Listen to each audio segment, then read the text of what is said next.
I am Trey McHale the Fifth, the true Wraith. Nah, I'm just kidding with you guys. Hello to everybody. I'm pretty new to this. Hopefully you guys can hear this. Hello. Okay, cool. Can anybody hear me? I can hear you. Great. Because Restream is starting to try to act funny, and I don't know what's going on here. It's the story of my life, but it works perfectly. Now the connection is down or something like that. So I'm just running everything just to make sure. This is it, guys. I'm testing. We are live, but I'm just making sure the connection is straight and making sure the mic doesn't drop or anything. Because I know how some last time you guys said that the mic was going down. So I am testing. Oh yeah. Oh man. Hello Trey McHale. Hello Trey McHale the Fifth. Oh. Can you just finally refresh the page? Your voice is doing the robot thing again. Oh boy. Of course it is. Of course.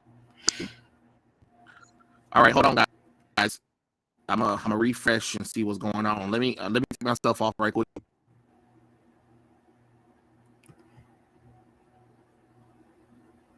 Never mind, Robot Trey. So how's everybody? I guess I'm co-hosting now. If you can't tell, I'm pretty nervous.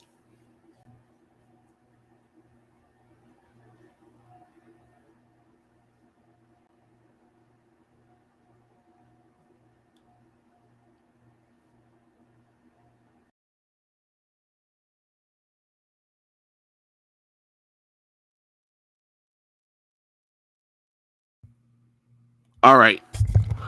I think I'm back. I know this is a little wild, guys, but I had to try to fix it because I know I heard some of you guys say that the voice was off again, but it should be clear. It definitely should be clear this time around. I made sure this time. But everybody's good. Everybody can hear me clearly. Give me a thumbs up in the chat if you guys can hear me clearly. And I don't know if Dylan's coming because he has a party, but he said he probably will show up in chat or he'll come in a little bit later in the stream. So you know how Dylan is. He is always the late one. We go to parties, he's the last bitch to come. So we're here and we have a special guest. Introduce yourself to the chat for me. Hey guys, I'm DRound409 and I'm a huge fan, big fan, and chat, you guys are awesome. Hey, yes, chat. We are up to business. But before we start, I have to tell you guys something. Chat, that the live streams after this, I'm going to have to unlist them because YouTube gave me a strike this week because the video from the last live stream, they think that I uploaded it. They think I took the video and uploaded it on YouTube itself. But I done emailed them and said, no, I didn't. It's a critique video. The live stream is us critiquing the video, but they think that I took the video and uploaded it to YouTube. So I'm going to have to unlist the live streams or do the membership thing for you guys to watch it later, just so that way nothing happens to the channel and that way you guys can watch the live streams. But for right now, I'm going to just unlist them after the live stream is over, just because I don't want no strike on the channel, because it's kind of weird that they say that I took the material and uploaded it when it's on YouTube's channel itself. So YouTube had to approve it in order for me to see it on YouTube. But it's whatever. It is whatever. But I'm just letting you guys know, just for anybody who comes in late, and doesn't get a chance to see the thing, it will be unlisted. So you'll have to DM me, and I can just send you the link that way. But other than that, we should be good. Oh Oh, here man. we go with this shit. I get a notification. Yeah. But YouTube is being a jackass. Um Many names. It was last week, and then it was a video two weeks ago that they strike me down for. Basically saying that I uploaded the video without permission, but it's kind of like I can't upload something that was already on your channel. That's why I was telling YouTube, I'm like, I didn't upload it. If you watched the live stream, it clearly is me and Dylan critiquing the video. It's uploaded on a free platform for us to watch.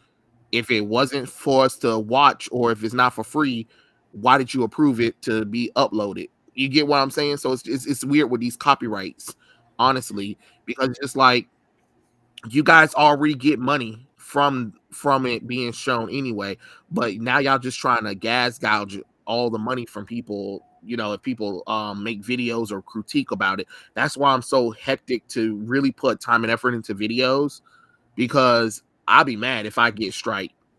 You know what I'm saying? Yeah, You know, it's ridiculous. like I was a little upset with the Kazuki Takahashi one, where I was paying tribute to him, and to get the whole thing about, like, they almost tried to pull the video because they thought I was like, again, taking clips, and I'm like, but these are clips that are actually out in public, and even then I have video. I have my own stash of Yu-Gi-Oh stuff. All I did was just take the episodes and take the openings from the show, and just spliced in between stuff while talking and uploaded it. So it's just kind of weird, and that's one of the scary things about trying to do videos for you guys, because I'm so nervous that they'll strike everything down to the point where I'm like, fuck it, I don't want to do it. I do not want to do it. That's why you guys get a picture and me talking at this point. Yeah, that's what I do. I'm like, I don't even want to do all that, because I mean, it's just a pain. They're against the creators, even the new guys, or guys who are just starting out. All these algorithms, and it's like, I miss the Wild West days of YouTube, but at the same time, it's like I don't know, they're not even really trying to fix it. That's how I feel. Yeah, and it's not fair that big companies keep talking about copyright. Copyright in what? You mean shows that you guys don't show anymore? Like, a lot of this stuff that's on YouTube that people upload now is stuff from shows that you guys don't even, you know what I mean? Even when I was working on that TMNT video, the Rise of the TMNT and the 2012 one are very heavily copyrighted, right? So even if I wanted to show you guys what the Rise of the TMNT look like and how they're different from the other ones, I kept getting a strike. Like, Nickelodeon was not letting that stuff go. So I was just like, well, fuck it. And then people wonder why the show didn't do well, because when people are trying to talk about these shows or trying to promote stuff about it or bring awareness to it, you guys are copyright strike people, and I don't understand that. Stop copyrighting strike people when they're just talking about this stuff. You know damn well all of these shows and movies that a lot of us upload, y'all know darn well that we don't have the ownership of these things, but they are on free domain for us to critique, because that is a true thing. You can take a movie and we can actually watch it on stream and actually critique it. That is free copyright infringement, because we're not sitting up there watching the entire video. They're going to be selective parts. So it's just weird how YouTube is, and I really wish they get all the bitches out of YouTube, honestly, because ever since that what's her name, Susan ass, Susan. ever since her ass took over YouTube, she's been a real bitch. And honestly, it just proves my fact about how I don't really trust women running businesses, because notice how every woman that got into these CEO positions of like entertainment stuff has been nothing but trash fire. And you're just like, holy crap, you guys really thought that we need to be inclusive and women need to run CEOs and stuff like that. But what's happening is they're being petty. A lot of these rules and regulations, you can tell, are not coming from a professional standpoint. It's coming from an opinionated point of, oh, well, you know, it might hurt my feelings, or it's, or this or that, and it's just not a good thing. Like, I honestly want her ass to go. I honestly want somebody like Elon Musk type kind of person to go in there and be like, no, companies, you're not going to keep copyright and strike people because you think that somebody's stealing your material. No, your material is out there.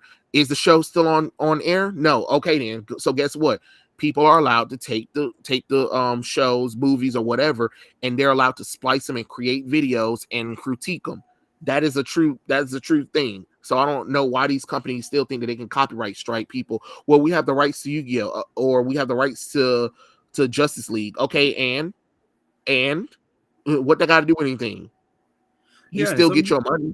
Yeah, and some of these shows haven't been on air for like decades, let alone several years. And then with the whole Susan, I can't pronounce her name, but the whole Susan her thing, last name, I'm not even gonna try to pronounce her last name. Okay. Yeah, and it's like you got some of these people who think they're entitled to whatever, and yet they don't really make an effort to fix the platform. But yet we see videos of them saying, "Oh, I'll get you you some followers or subscribers easily." But guys like you and me, we had to actually earn it. We had to work up to it, while also going against literally going against the system that's against us, just because we just want to create something, but they see it's problematic because we're not family friendly and all that bull crap. I mean, it's really sickening, very sickening. Yeah, and I love how they have this video about, oh, you should create your own original content. If the content is critiquing something or bringing it up as an example, that is original content, fool. Because I'm using the stuff that I'm talking about, which is free range, because again, like you said, these shows and movies and video games haven't been out in public for years. So honestly, what am I supposed to do? It's not like you got a current rotation of this stuff out and about. So once these shows or video games or whatever is done, they're done. It's not like you guys are making collections for it, like with the Yu-Gi-Oh stuff. All of the original Yu-Gi-Oh from Yu-Gi-Oh GX and Yu-Gi-Oh 5Ds, they're not creating no special edition Blu-rays. They're not creating no DVD stuff. They're not creating anything for it. Once those shows were done and once those DVDs were sold during its runtime, that's it. They're not making any more of that. So it's not right to sit up there and be like, oh, I'm stealing. What am I stealing? It hasn't been on air in years. Yeah. What am I stealing? I can't steal something that's already been produced, already been made. They already make their money from it. All I'm doing is using the clips to explain my my argument. It's so weird, honestly. And I really wish YouTube would go back to the not having a copyright strike against people, because you even got people copyright striking the songs. If I'm doing, like, I was doing a critique about Christina Aguilera's song, and they copyright strike me talking about that I was stealing Christina Aguilera's music. If you watch the video, it's a video of me critiquing her video. I mean, of her song. So I'm not stealing. I am literally uploading. I mean, I'm using the song that is uploaded on public domain, and I'm making a video critiquing it to prove my point about her vocal range. That's it. Yeah, and I told email, I was like, you guys sit there and watch the video instead of just having an automatic robot do stuff. You would know that, Yeah, it's crazy. Just algorithms. But it's like, oh, you can't steal, but we can steal from you. And I'm like, we're not even stealing. Like you said, just sending a robot just to do the work, not even a real person. Even some of the videos that I know of that they say I can't monetize it, but they monetized it and made money off of it, but I can't make money off of it, even though it's my video. Mm-hmm. I'm like, wait, you can monetize my video, I can't monetize it, but you can monetize it and make money off of it. Hot damn. Yeah. That's crazy. That is crazy. Because even with the tribute for Kazuki Takahashi and the Berserk one, somebody had said I put commercials on it. And I said, no, I didn't put commercials on it. And they were like, well, you got commercials on them. And I was like, I don't have any control of that. And because it's YouTube, monetizing it for themselves, so they get 100% of the profit from it, not me, which sucks, honestly. But it is what it is. Sup RPJ, hey everybody, I'm sorry we done kind of went on a little tangent. Even if it's fair, you can still bitch about it. That's true. That is definitely true. YouTube has become woke as fuck. I am loving Rippaverse over $3 million. Yeah, but I heard that PayPal took like 1.2 million and is holding it right now. So I missed the dislike count. Yeah, but Ronan, you can actually use the Google Chrome extension for return YouTube dislikes, so you can see the dislikes. Some people do that. The OG stuff still gets struck. Yeah, what's funny during that time? Remember the Last of Us Part 2 nonsense. Remember when PlayStation was going around copyright struck, and then they copyright struck their own videos because they were so trying to keep everybody from not talking about it that they struck themselves down to the point where they couldn't copyright strike anymore, because it's just like, wait, hold on, PlayStation, this doesn't make any sense. You're so upset that you're trying to copyright strike anybody who talks about The Last of Us Part 2, but then you copyright struck all the videos that you were doing to promote The Last of Us Part 2. You see how dumb that makes y'all look? I mean, so YouTube had to give it away. And you would think that YouTube will learn their lesson after the whole disaster with Totally Not Mark, where his videos were starting to get copyright struck from the anime stuff that he was talking about. And we all know how much anime videos does well on YouTube. And it's just like he's reviewing them. He's reviewing the anime and manga, and he's not showing everything about it. He's not even showing them talking. He's like showing clips from scenes, and then he's describing what's happening in those scenes. So it was weird that he had to go all throughout this stuff. And you would think that YouTube would have changed their little thing. No, they only change it when it's one of those celebrities or one of those 1%ers of YouTubers who complain. Then they be like, oh yes, master, we'll change real quick. Yep. Like it didn't make no sense that he had to go and get a lawyer just for YouTube to be like, oh yeah, okay, you're right, because Japan think that we're stealing all their stuff. Too, that's another thing with Japan, is that they feel like all the videos here on YouTube of us uploading their stuff is like stealing, but it's just like, no, it's not stealing. You guys released it to public, it's out there, people can watch it and they can critique it just like everybody else. And on top of that, what are you talking about stealing? Because as far as I can tell, when anime and manga comes, what happens? People go and buy the Blu-ray, they go and buy the manga, they go and buy all the merchandise tied up to it. So yeah, like, so the loss that you guys are talking about isn't as bad as you know what I'm saying? Like they lose like maybe like $3 billion a year, but they gain over $100 billion a year because of how much people buy the books, buy the anime, and buy the the collectible merchandise stuff. So it's just kind of weird. Like, oh wow, you guys are complaining that you lose $3 billion a year, but then you gross over $100 billion annually. Make it make sense.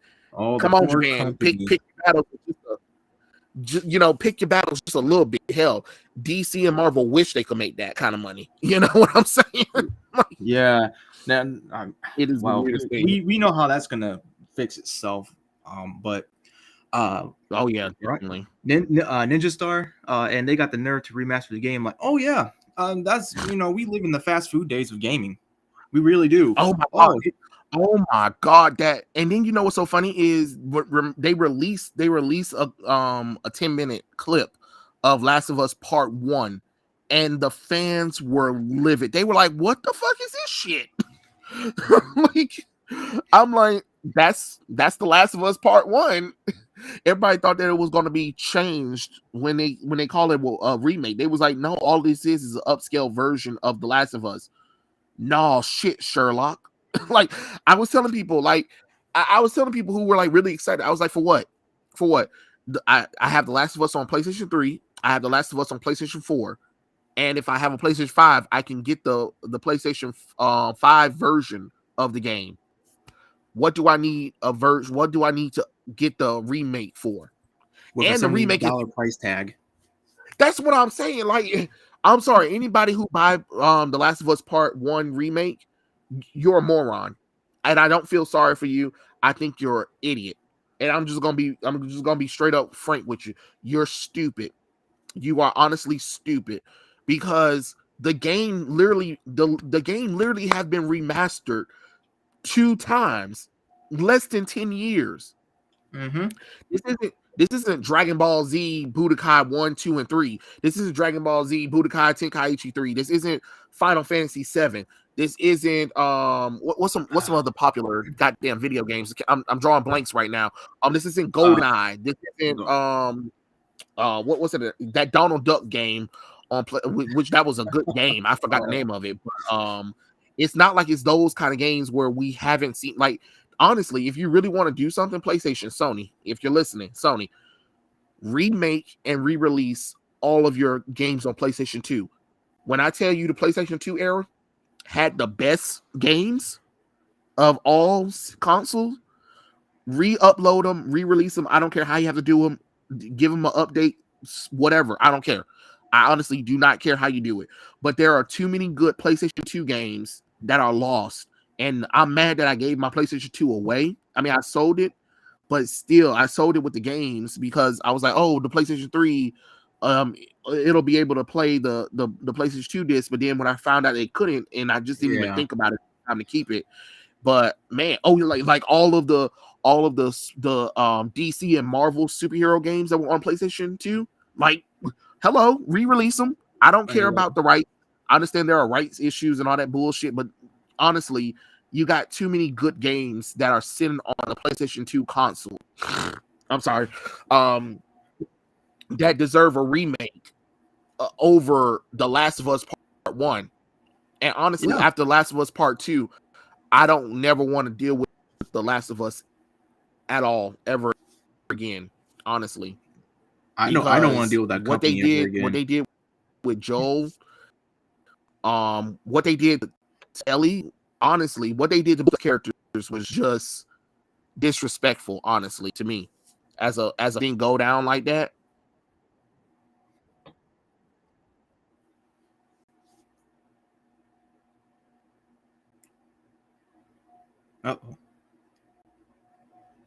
Oh boy, did we freeze? Did we freeze? I'm still talking, and I didn't realize we were frozen. Are we good? I'm good. Can you hear me? Damn it! I can hear you. Can you hear me? Can you guys hear me? I can hear you. Okay. Yeah. No, I. Oh yes, re-release Marvel Alliance. Oh man, that's my childhood, man. Damn. Yes, that's great. That's a great. Those Marvel are good games. Ultimate Alliance. Oh, and the X-Men Legend games. X-Men Legends. Can we get an X-Men Legends 3, please? Hello, X-Men Legends 3. What are we doing? And honestly, I'm gonna do one even better. Oh, here we go again with this bullshit. Damn it. Stop it. I say Ghost Rider. Restream. You do this every night. Oh, the movie tie-ins. Some of the movie tie-ins, like before movie tie-ins, there was some good movie tie-in video games, honestly. Oh yeah. Definitely Ghost Rider. Honestly, Ghost I enjoyed the Fantastic Four. That was a good one. I enjoyed the Captain America one. I think the Captain America one was probably one of the best ones. Yeah, Ghost Rider was good. Incredible Hulk was really cool. The first Iron Man wasn't bad.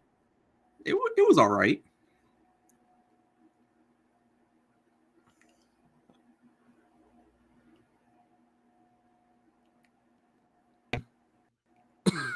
Here we go. Restream. Oh my Lord, have mercy. I got perfect signal, and yet it still keep acting up. Yeah, okay. Technology. Am I back on?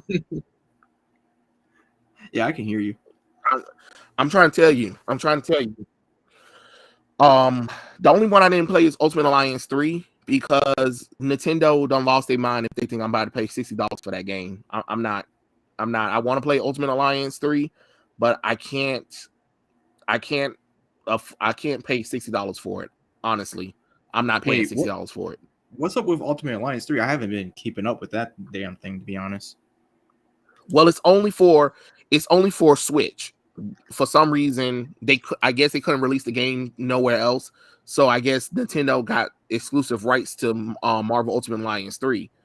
And it's only for the Nintendo Switch. But, Nintendo don't really give discounts for their games.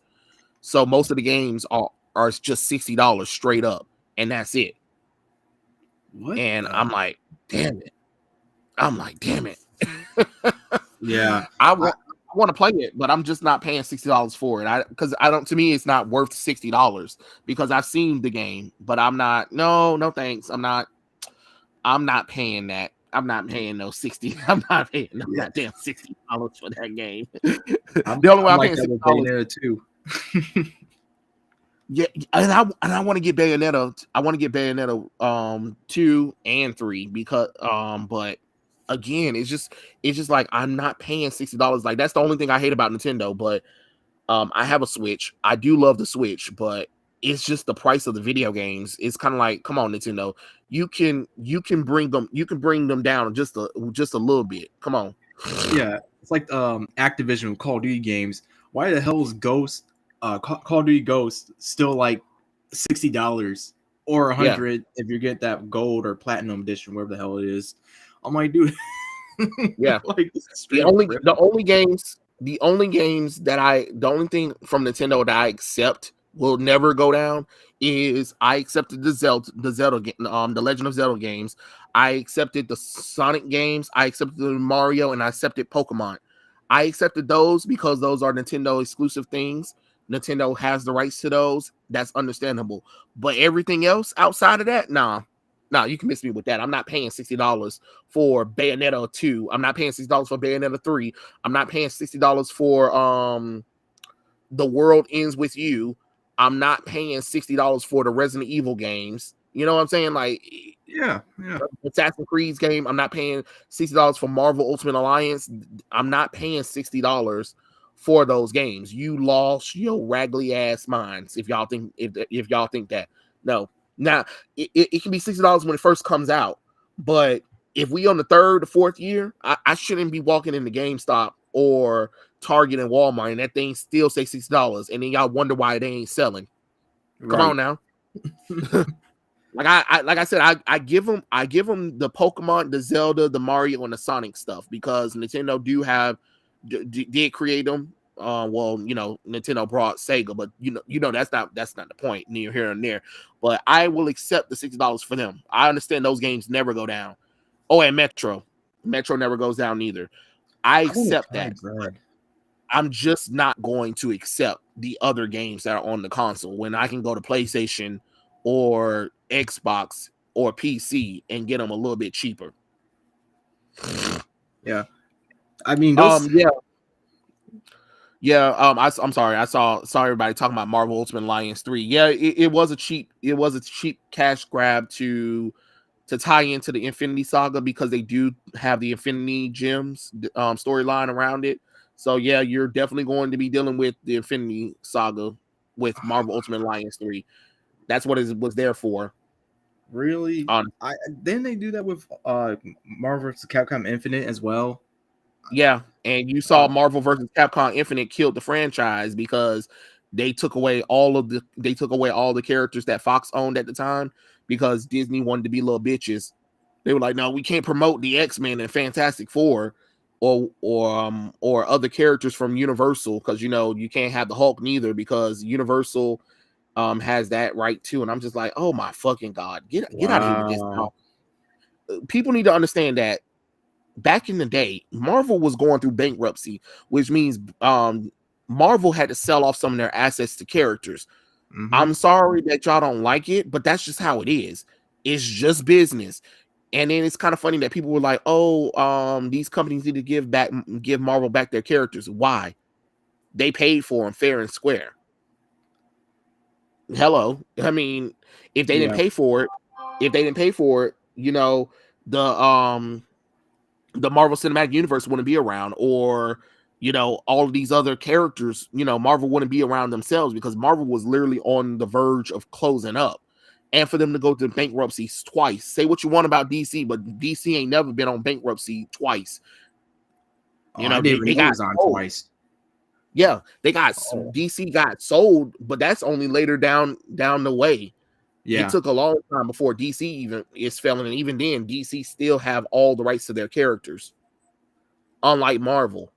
And it's kind of funny that everybody was like, "Oh, these companies need to stop being selfish and give Marvel back their characters." Why? They can make profit too. Why would I give you back Spider-Man, Hulk, Namor?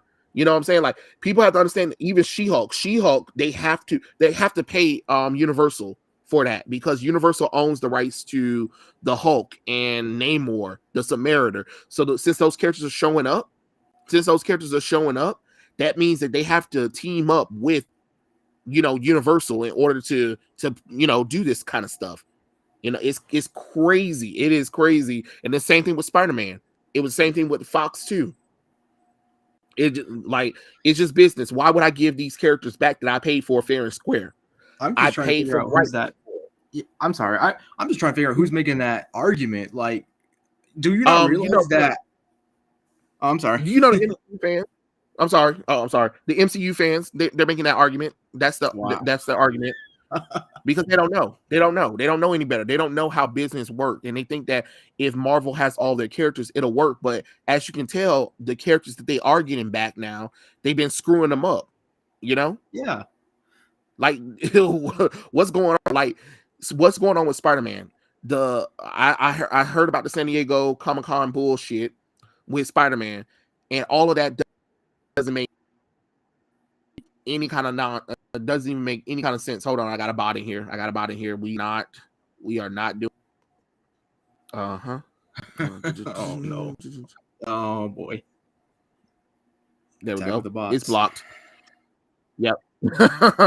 The Spider-Man stuff been messed up. They can't do Hulk correctly to save their lives. You already see what they're doing with Namor. She-Hulk looks like a hot mess. And it's just like, oh, right, because Marvel can do their character. They can't even do their own Precious Boo thing correctly. Kamala Khan, they literally changed her power set, y'all. Come on now. Oh, we love our character that they pushed on several times over. You mean tell me they can't get powers correct? But they had to steal her powers from another character in order to try to make her work. And now they're trying to say, oh, she's not an Inhuman, she's a mutant. Bitch, get out of here. No, shame. They're gonna ruin one of my favorite female Marvel characters, and that's She-Hulk. I mean, she's number 2, but X-23 is number 1. But still, I'm like, look at this She-Hulk stuff, and I'm just like, Jesus Christ, man. like I think if you recall, I mentioned that literally YouTubers who do the FX stuff and CGI better than them. Yeah, it's crazy. It's crazy. Yeah. Roland Dodge said the first mutant that uses items not born with powers. Yeah, that doesn't even make any sense. So they're basically trying to say that it wasn't the item that happened.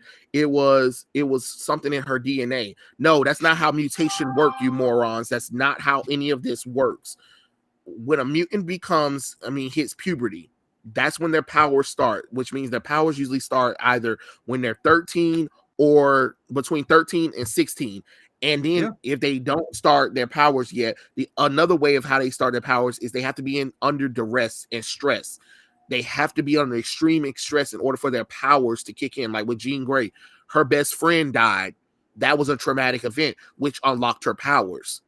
That's how they didn't do that with Kamala Khan. Now you're trying to say that, oh, these bangles that she found that she put on that gave her powers are not really her powers. It was the way that unlocked her powers to begin with. So basically Terrigenesis, because Inhumans, they don't have their powers unless they go through Terrigenesis. So basically what Kevin Feige could have did is she put on the bangle. The bangle has a Terrigen mist on it. Terrigenesis mist.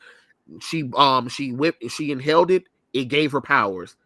That's literally, they could have easily did that. It is not that damn hard to do Inhumans. And honestly, Marvel even had the rights to Inhumans. They tried to make them a thing in the comic books. It didn't really work. But then they had the opportunity to make them amazing. They had opportunity to make them amazing in the show. And what did they do? They barely put them in costumes, and then they got rid of half the characters' power sets and separated the characters for the most part. Oh, okay, great, because that's what we wanted to see. And then you get a skinny bitch to play Medusa, and then you cut her hair off after episode 1. Then Tritanus, you kill him off in the episode 1 as well. It makes absolutely no sense, and you wonder why the Inhumans fell. But then Agents of S.H.I.E.L.D. does the Inhumans, and they do it well. Make that make sense. It's such a shit show, man. I can't keep up with this. I stopped when back in 2017. Basically, it just got repetitive. I kept saying it from years ago, saying that, man, there's too many damn jokes. It's not even really serious. Yeah. Like the Incredible Hulk back in 2008. It had some jokes, but it was overall serious. Like, you took like the guy, I can't remember the guy's name who played Abomination, but he did a damn good job at it. It was like you can feel that hatred of that character. You can see that he's determined to take down Banner. But I love the Incredible Hulk. Hulk. That movie was so amazing. And then we get to Avengers, and I'm like, who the fuck is this? And then when I'm not gonna lie, I was disappointed when I saw the transformation. I was just like, I mean, the only cool thing about it when he said, Cap, my secret is I'm always angry. But then when I sat down and really saw the Hulk, I was not impressed with the Hulk. I was like, what the hell happened here? Why does he look fluffy? He looks fluffy. Yeah. And what I mean in a fluffy way, I mean like Mark Ruffalo does not have a physique. So he didn't have to stay in shape. So they base Hulk off of his body, and it just doesn't work. Honestly, it really doesn't work for me at all, because the Incredible Hulk should have been looking like the Incredible Hulk from the 2008 movie. Yeah. I just that A-bomb should have had pants. Hey man, I was just a kid. I'll be honest, I haven't been sticking with the comics. I've been mostly into anime and manga over years. So see, yep. I mean, and this is the thing. Marvel and DC obviously don't understand anything, and yet they're still trying to double down on this stuff. Like recently, one of the writers she's talking about that in one of the upcoming issues it's going to be revealed that Psylocke and Rachel Summers are in a bisexual relationship. And and she's planning on breaking up Rogue and Gambit's marriage, because that's what people want to read, even though those characters are clearly straight, and you spent so much time building up Rogue and Gambit's relationship just for them to break up because the writer doesn't want heterosexual relationships. And that's another thing too that's getting on my nerves with Marvel and DC, is that they keep trying to double down on this LGBT stuff, and it does not work. Honestly, why the hell is it really so sexualized nowadays? I just want to enjoy it. But women can't wear sexy clothes though. But the women can't wear sexy clothes though. But they want to talk about their sexuality all the time though. But the women aren't allowed to wear sexy clothes. But it's fine to show a man's ass though. Yeah. Oh, it's okay to show a man doing all kinds of things, because that's what I want to see. Yeah, I saw Rona. I saw Norman Osborn from Spider-Man freshman year. Matter of fact, let's talk about that bullshit right quick. Okay, So Spider-Man freshman year, which I had already told people a long time ago, I said Spider-Man freshman year does not make the sense God gave. And everybody was like, what are you talking about, Trey? Think about it. Captain America Civil War, when we were introduced to Peter Parker, that was Peter Parker 6 months after the bite. Freshman year is supposed to be covering his entire freshman year of high school. Peter was not a freshman when we met him in Civil War. He was a sophomore, right? So why are we covering the freshman year when, again, that's a whole year? That's a whole year. Peter can't be a freshman less than 6 months and get his powers. So that means half the show is going to have to be revolving around him not having his powers before getting his powers then. But they're not doing that.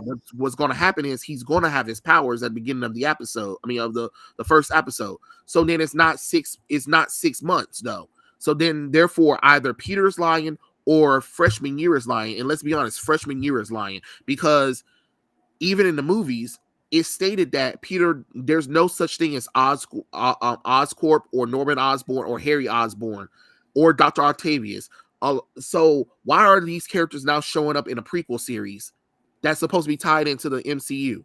It makes absolutely no sense. Then all the characters are different races. That makes no kind of sense. Look, I'm all for diversity and inclusion, but realistically, it does not make sense with these characters. Those characters are not white, are not black, are not Indian, are not Asian. And then they even brought in Nico from the Runaways, which makes no sense because Nico was, when we saw Nico, she was a junior in the Runaways and she was already in California. So why is Nico in this series? Because Nico would already be with the Runaways at this time. She's older than Peter Parker. It's just like, holy fuck. And that's the thing that I'm talking about. We keep running into this stuff where they keep making stuff and ignoring the continuity. Why do people like me can keep up the continuity for comics, video games, and shows and movies, but yet the people who are actually working on it don't even understand their own continuity? It's not that hard. It's honestly not that hard to put this stuff together. Yeah, now Daredevil's in there, which makes absolutely no sense. Damn. This is all new to me.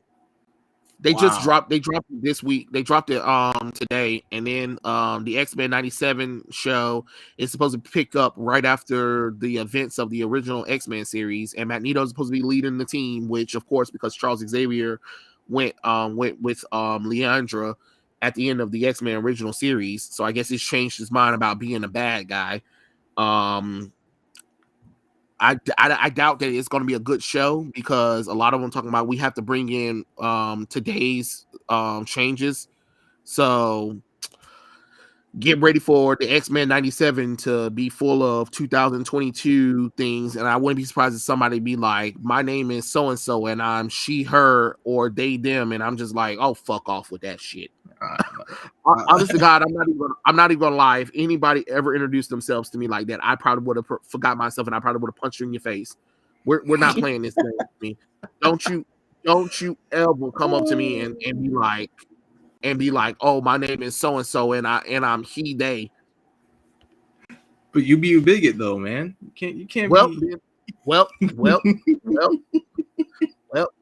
well, because I'm not playing these games. I'm not playing dumb games with folks. We're not doing this right now. Oh yeah, and apparently X-Men is offensive now because there's rumors that the new MCU movie is going to be called The Mutants. Oh, okay. Oh my gosh. They've been talking about this for what, a year or two? They say that they were going to get rid of the X-Men name and just replace it with the Mutants. Yeah. Because Victoria Alonso, the bitch who don't read comic books, never cared about comic books, but for some reason keeps getting upgraded levels up in Marvel. She said that, well, there's a lot of women on the team, so it's very sexist to call the team X-Men. Why not X people or X person? Like X people. To me, my ex people. No, stop. God, stop. It sounds terrible. It sounds like just the pornography name. right there. Yeah, Really. it sounds it's a theme. What girl you know is offended by the fact that they're on a team called the X-Men? Any girls Nobody. in the chat, please raise your hand and tell me if you're offended by the team being called X-Men. That's all. I just want, if there's any females in here watching, please raise your hand and say that you're offended or not offended. Doesn't really matter. I just want to know. Because honestly, I ain't never met a female. Because that's what she said. Basically, she was like, women, since there are women on the team, it's not fair to women and women who are watching to be on a team called the X-Men. You know? So it's weird. It's weird. I don't know. Like I haven't been keeping up with the comic stuff. I gave all that stuff up really back in 2017, and I just been smooth sailing with manga and anime. I'm your guy really with that stuff, but comics, I'm just like, I can't. I don't know a damn thing other than X-23, She-Hulk, and just the basics really. And that's what's happening. They lost a lot of their customers to anime and manga. But yet they keep thinking if they do the stuff that I'm saying right now, they think if they double down on that stuff, that'll get y'all to come back. Just like when they make characters black or diverse. See, we make these characters black. We make these characters black. You don't like so now Albert Wesker? Oh hell no! Oh god, that Netflix show. Oh no! Oh my! I ain't gonna lie. When I saw them dancing, when I saw the girl randomly dancing, I was like, "Yep, nope, that's it for me." I didn't that's a real scene.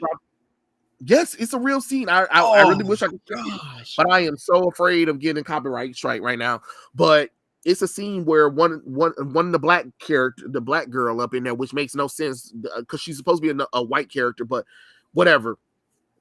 She walks in a room and the girl, she's sitting in a chair, and then she's like, I forgot what her name was, and she taps her, and then she gets up, and then music started playing, and then she starts dancing in front of her. She literally started doing a TikTok dancing in front of her, and the girl is just like, what the hell is going on? And after I saw that dance scene, I was just like, nope, I'm out. I don't even care. I don't even care what's going on anymore. I'm done. I'm done. I just count me out. Count me out. Once that happened, I was just like, nope, I'm not going to give this show the time anymore. Like I was just, because my brain literally just said nope. I'd rather watch the live action movies. I'd rather watch the Paul W.S. Anderson movies. Honestly, the live action, honestly, the Netflix Resident Evil show makes the movies with Alice look like masterpiece. It really does. It really does. The action scenes were I will say this, the action scenes were good, but the story overall, like the dialogue and all that was just like the story needed Jesus. But my thing is that why not, when it came to Resident Evil, my issue always was with Resident Evil was like, why you just didn't use the characters from the video game? Like they did show up in the first 3 movies, I believe, and then they went on and did their own shit. Like they were like, we're here in these scenes for a little bit, but yeah, we got other stuff we got to do. And I guess they went to go play in the video games because apparently the stuff that Alice was doing was obviously tied into the games. And you would think that if I was Resident Evil Capcom, I would literally make a Resident Evil game that will have Alice, so that way she'll be more likable. So when the second Resident Evil game came out, people will be like, oh, okay, it makes more sense. It shouldn't have been hard to tie in Alice's story to the story of Resident Evil in general, because it's not that bad once you get through it. But like you said, the dialogue needs Jesus. The dialogue needed help. I didn't see the last 2 movies, so I don't know where they went from there. It's just that you don't want to know. It's better that way. Okay. But the first 3 weren't bad. It just kind of was like, yeah, it could be better. The Resident Evil gives me Morphin Time energy. And you know what? No one's business. I don't care what none of y'all say. Morbius wasn't even bad. It was not even a bad movie. It was just mid. It like I didn't hate it and I didn't love it. I just thought it was like, oh, okay, cool. Could it have been R-rated so we can see some blood? Hell yes. Like Venom and Conan should have been R-rated. Oh my God! Did you hear the Sony executives? They was like, well, thanks to Venom 2, it was the reason why Top Gun Maverick was successful at the box office. No, Wait, what? Sony. No, Sony. You cannot take credit for that one. No, stop it. Venom 2 was horrible. Are they high? Venom 2 was not good. Venom 2 was not good at all. They was like, because of the success of the Venom franchise is the reason why Top Gun Maverick did well in the box office. Stop it.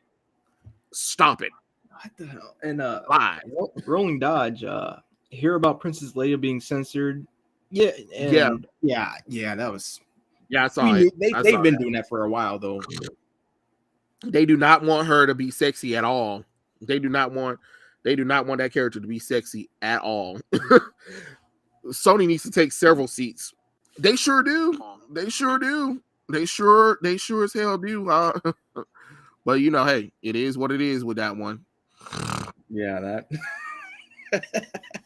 Wow, I can't believe that's happening. I shouldn't be surprised, but at the same time, it's like it's the corpos. What do you expect?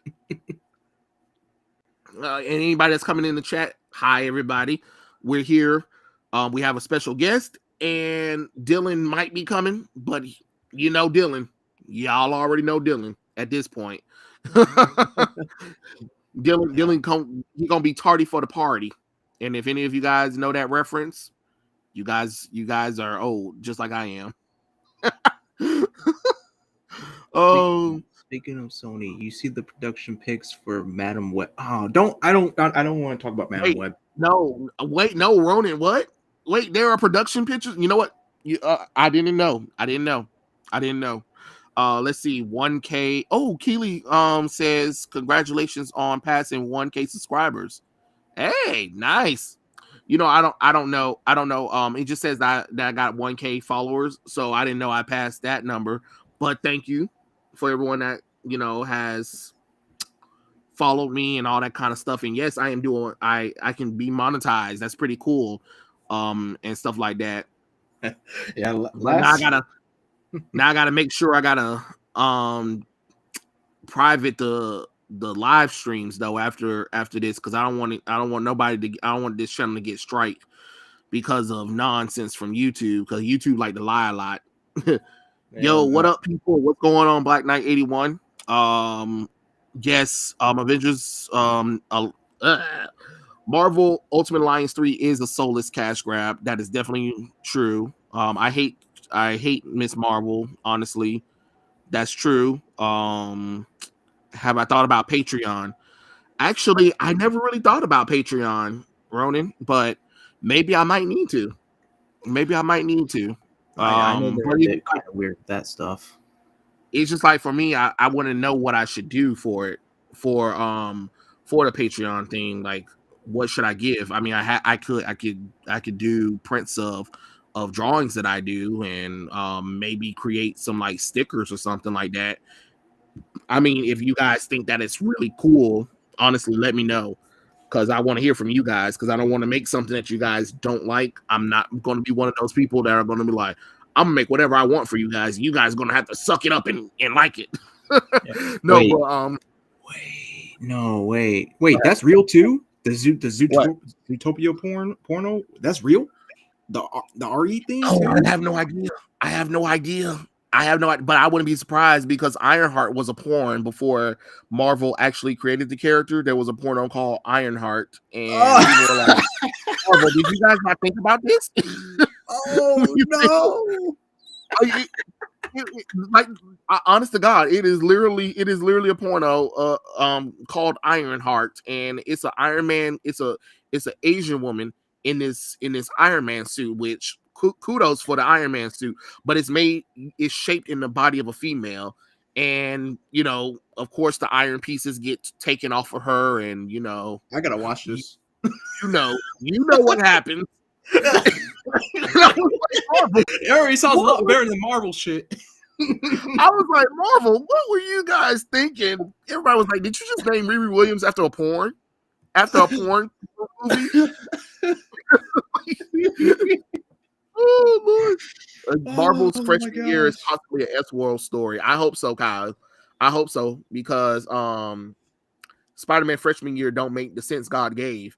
And then Marvel What If season 2 is coming, which I don't care because I didn't watch the first season because I thought that was stupid. And Marvel Zombie is coming, but it's going to be like with the cast of Shang-Chi. So most of the characters are going to be from Shang-Chi and Kate Bishop and Yelena Bavolia. All of them are going to be taking on the zombies. And I'm like, well, I don't care. I honestly do not care. Those are characters I do not care about. If you're going to have stories, you need to put some characters that I actually like. And I don't really care about those new diverse characters that you're trying to put ahead of time. It's kind of funny that those characters aren't turning into zombies, but the Avengers, all the characters that we love, they're zombies, and these new diverse characters are going to be hunting them down. No, thanks, I'm good. Yeah, I bet Asian Ironheart is better than. Oh yeah, definitely. The Asian yeah. waifus are way better than that diversity crap. Arno said, "I got a pitch for Spider-Man. Spider-Man, go the fuck home." At this point, Yeah. yes, Darson. I've been wanting Spider-Man to grow up for a long time, and it's getting kind of annoying that every time we get another Spider-Man reboot, here he come going back to high school, and I'm like, no. Look, Marvel. If you want a teenage Spider-Man, you got Miles Morales. Use him for that bull crap.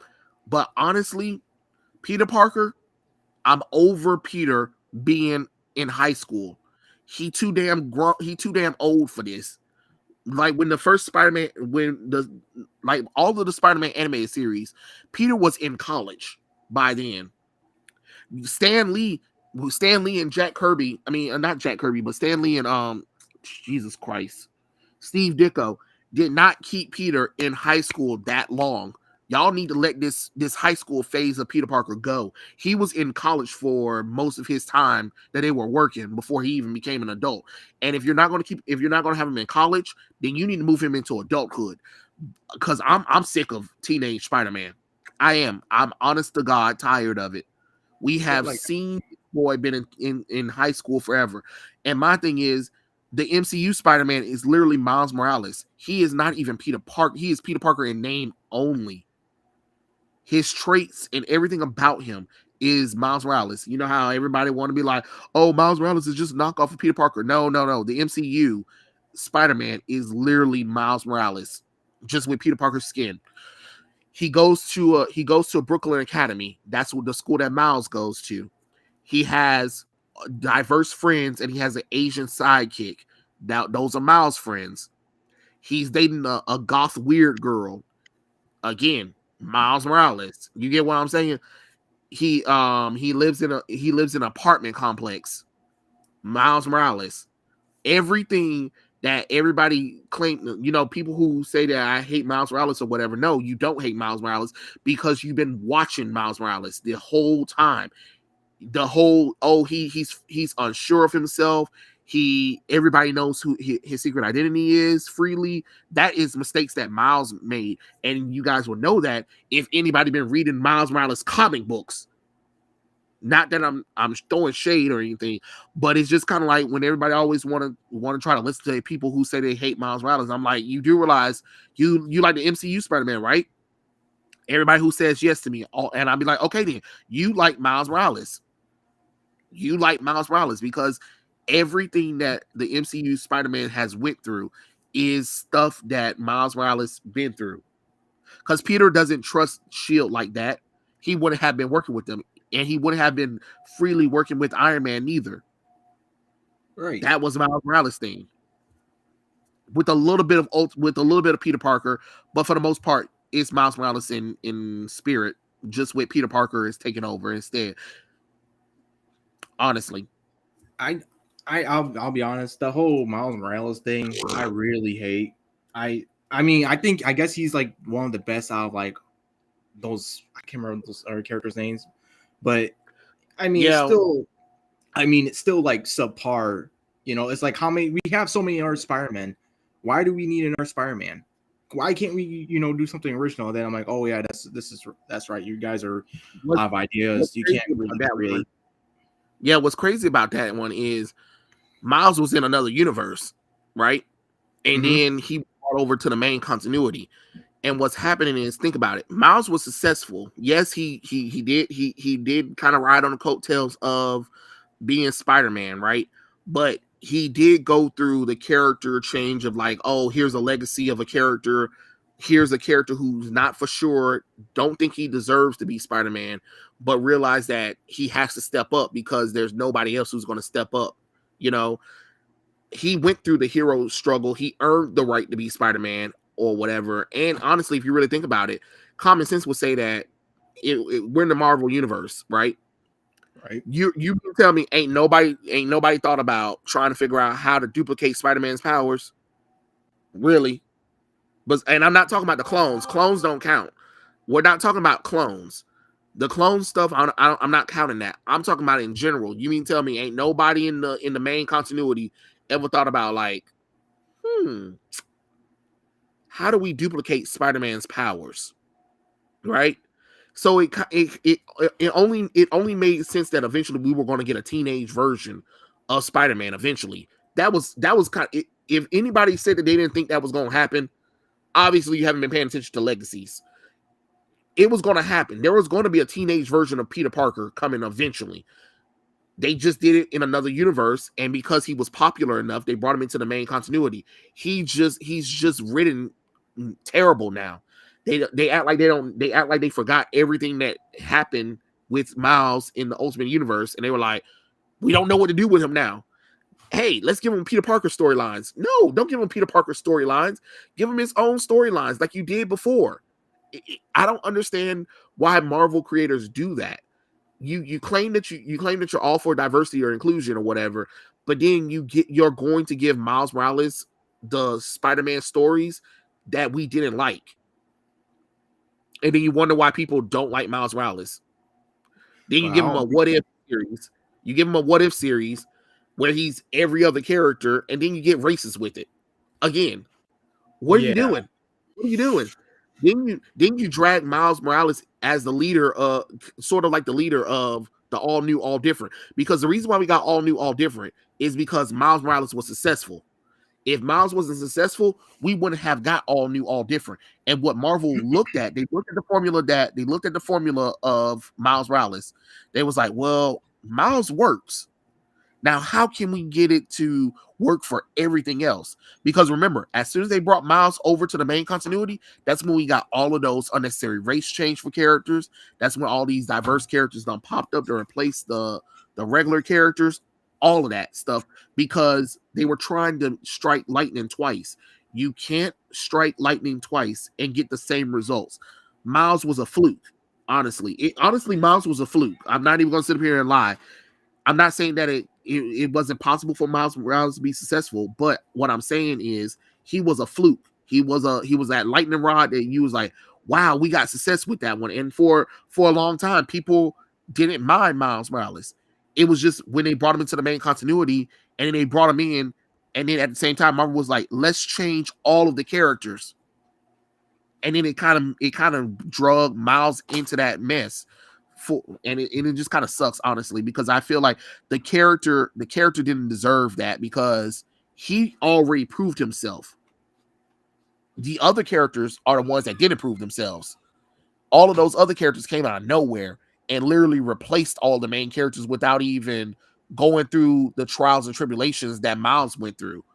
So it was kind of weird that people like to try to drag Miles into that, but it's just like, no, Miles went through his stuff. Leave the boy alone. It's the other characters that I have a problem with. Like, those are the characters that didn't earn their right to be there. They just came out of nowhere because we need diversity and inclusion. Safe But space hey, and all that. yeah, and it's just getting kind of annoying. I know a lot of you guys are like talking. Hold on, let me see what all you guys are saying because you guys are typing fast today. See, But I will say, all of the spider characters are unnecessary. We do have too many. We honest to God do have too many spiders. Like I said, for me, I would keep Spider-Man. I would kill off Ben Reilly. Scarlet Spider is done. He's done. He is done. He died a hero, and he should have stayed dead. I'll keep Kane Parker. So Spider-Man, Kane Parker, Spider-Man 2099, because that's Miguel O'Hara. He can come from the future and do time travel bullshit. Miles Morales, and y'all need to pick a Spider-Girl. Which one you want? It ain't Spider-Gwen, so don't even ask, because I want that bitch dead. I'm sorry. Honest to God, I'm sick of Gwen. I'm sick of Gwen Stacy. I am sick of Gwen Stacy. Y'all, Marvel, y'all have killed anything I have, any love I have for Gwen Stacy. Y'all have killed it. Y'all have drugged it down, and I can't do it no more with Gwen. I want Gwen dead. I'm not talking. The real Gwen is dead, but I want her children. No, not her children. You know what? I don't want the children. I want the children to stick around, because that could be, if you play your cards right, you can make Gwen Stacy's children work. But all of her clones, they need to be gone. Spider-Gwen need to be gone. Gwenpool need to be gone. First off, damn entire Gwen verse need to be gone. The fact that y'all even made one, no, we're not doing a multiverse version of Gwen Stacy's. I'm sorry, they gotta go. We should not see any version of Gwen Stacy at all. She's dead. She's done. The only thing that we need to have of Gwen Stacy is those two children. If we're not having Gwen children around, then that's it. We're done. We're done. There's no more Gwen Stacy of nothing. And now that I think Judgment Day is supposed to be bringing her ass back again, the real Gwen Stacy. And I'm like, oh, Lord have mercy. Jesus Christ. Somebody shoot her again. I mean, snap her neck. Sorry. And there's like 4 different Spider-Girls. So you got Silk, you got Julia, you got what's her name? It's two other girls. It is 2 other girls that are also Spider Girls, sort of. And honestly, I think Silk was a waste of time. So kill her ass off. Nobody will miss her ass, because if you really want to talk about a knockoff Peter Parker, Silk is literally a female version of Peter Parker. She got bit by the same spider, and she works at the Daily Bugle just like Peter Parker does. She is when I tell you, and she has the same personality as Peter Parker. Oh, I didn't even know. The only thing about it is she has organic webbing. That's about it. That's about the only thing different about her ass. I'm sorry, that's not interesting to me. So honestly, if you really want to do a Spider-Girl, just bring back Mayday Parker. Let Peter Parker and Mary Jane have their daughter, and do that. And then you can keep Spider-Girl in her own continuity if you want to. But like I said, the only ones we're keeping Peter Parker, of course. We're keeping Kane Parker. We're keeping Miles Morales, and the other spiders can get the hell. And Miguel O'Hara. So that's 4 Spider characters. And then the rest of them, you figure out what you want to do with them. I don't give a damn no more. Honestly, I really don't give a damn. You can toss them all in a vat of lava for all I care. All of them need to go. We're done. There is no more other Spider characters after the ones I named. Honest to God. Besides Mayday Parker, Spider-Girl. That's the other one. But yeah, we do have too many Spider characters. We honest to God do have too many Spider characters, and it needs to kind of stop. It needs to stop. I am over Spider-Man, just like I'm over Batman. It seems like there's a new Batman themed character coming out of nowhere too. Like, stop. Yeah. There's way too many. DC, Marvel, stop trying to expand the Spider-Man family and the Batman family. Enough. Stop it. Thank you. Thank you. That, and stop with the mantles as well. Like, X-23 is not Wolverine. X-23 is X-23. She's X-23.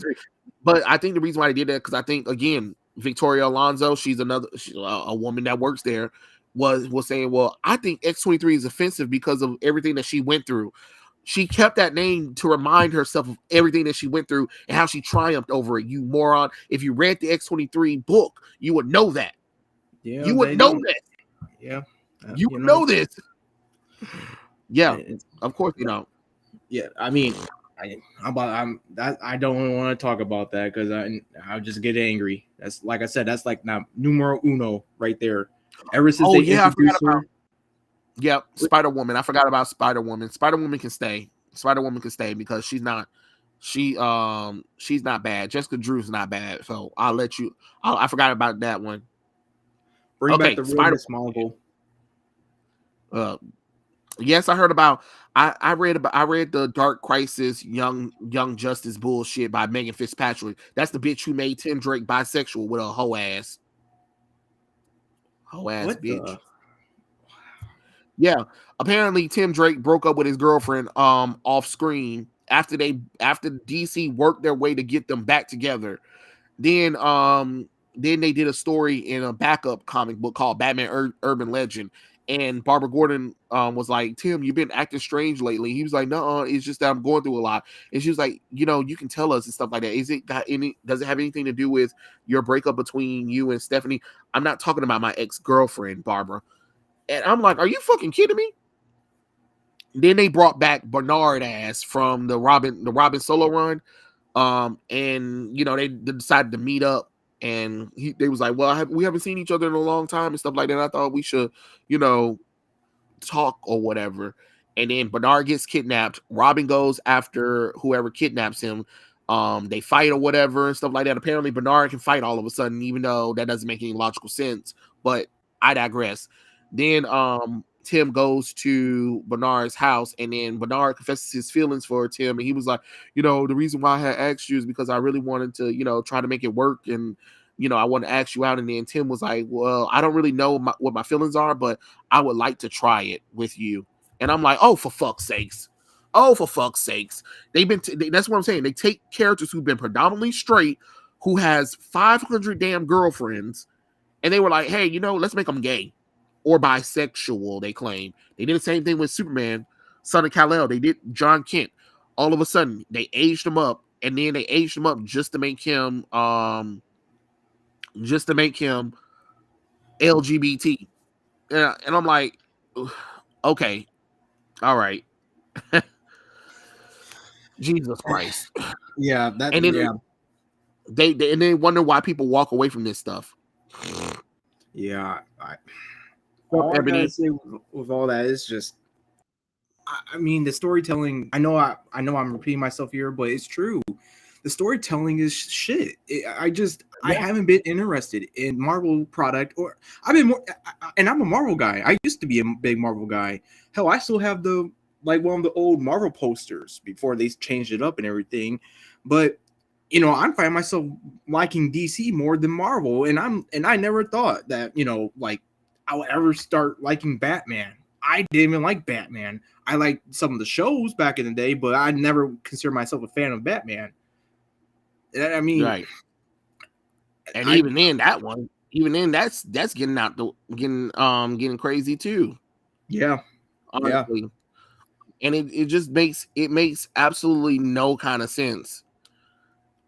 Look, no one's business. They've been trying to make all of the straight characters gay.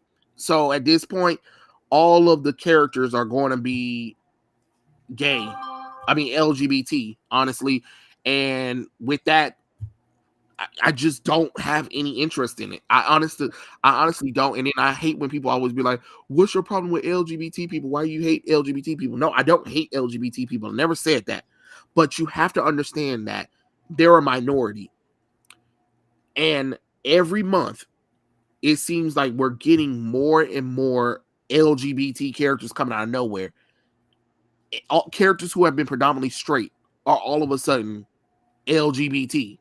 No, that's not how that works. That's not how you get people to accept LGBT people. You're not going to get me to accept LGBT superheroes if you take characters who have been classically straight and then make them LGBT. And then of course you have people that try to use the excuse where, well, there is such thing as closeted. No. You're not pulling the closet shit on me. You're not pulling that on me because we can read these people's thoughts. We know what they're thinking. There has not been any indication of these characters' interest in same sex. honestly.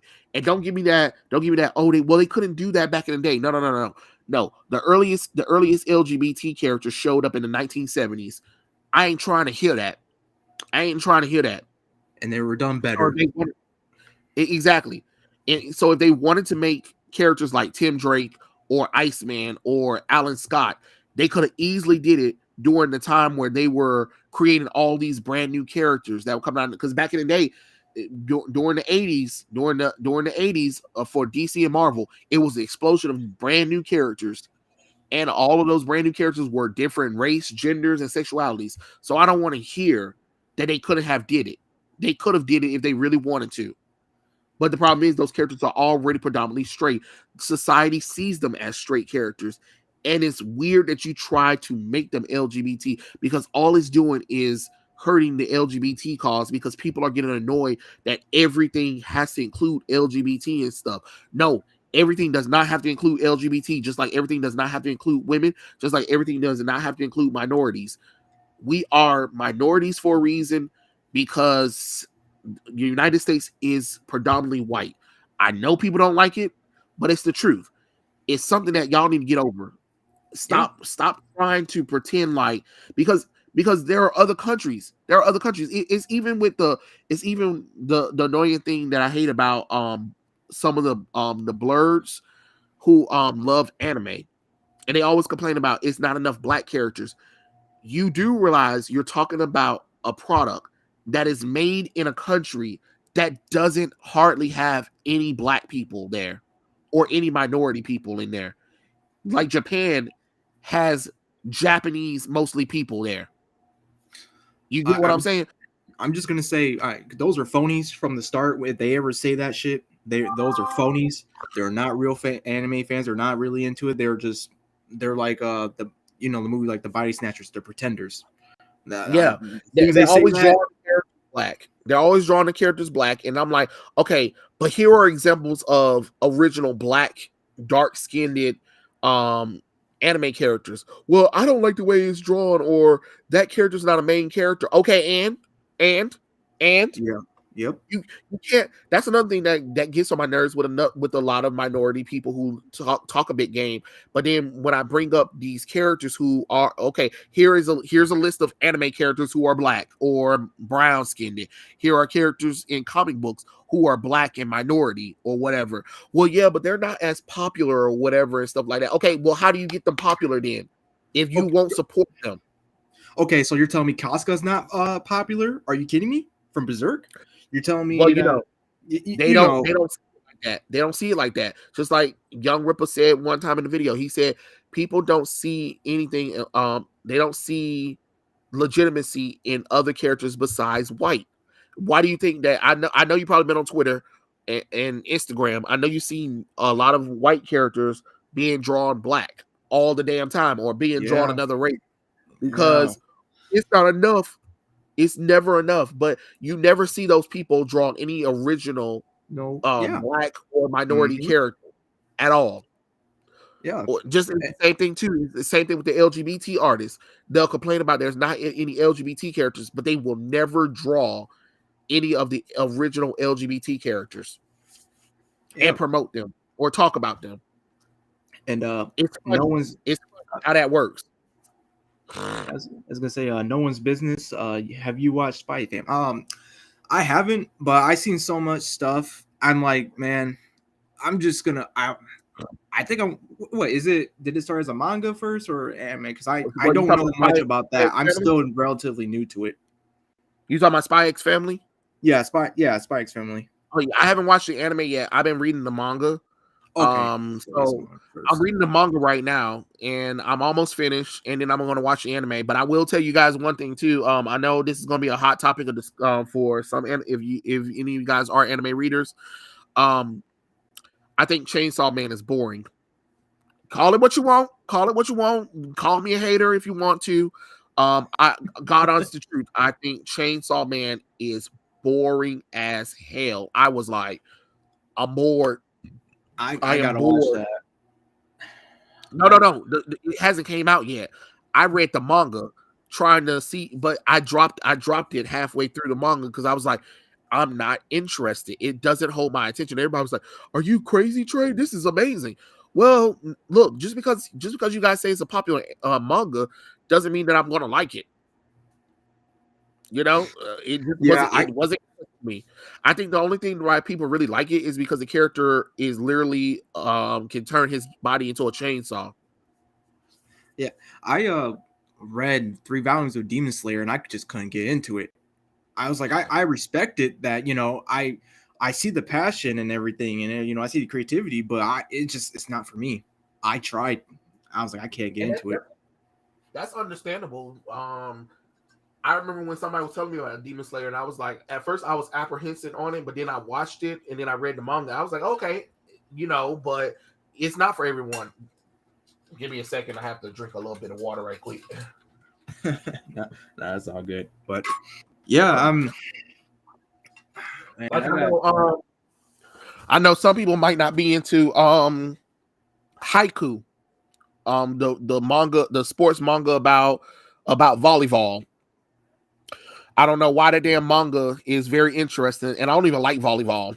But this damn manga made me care about volleyball, and I cared about the story because it was a good story. And then the anime made the manga even better. I was like, holy shit.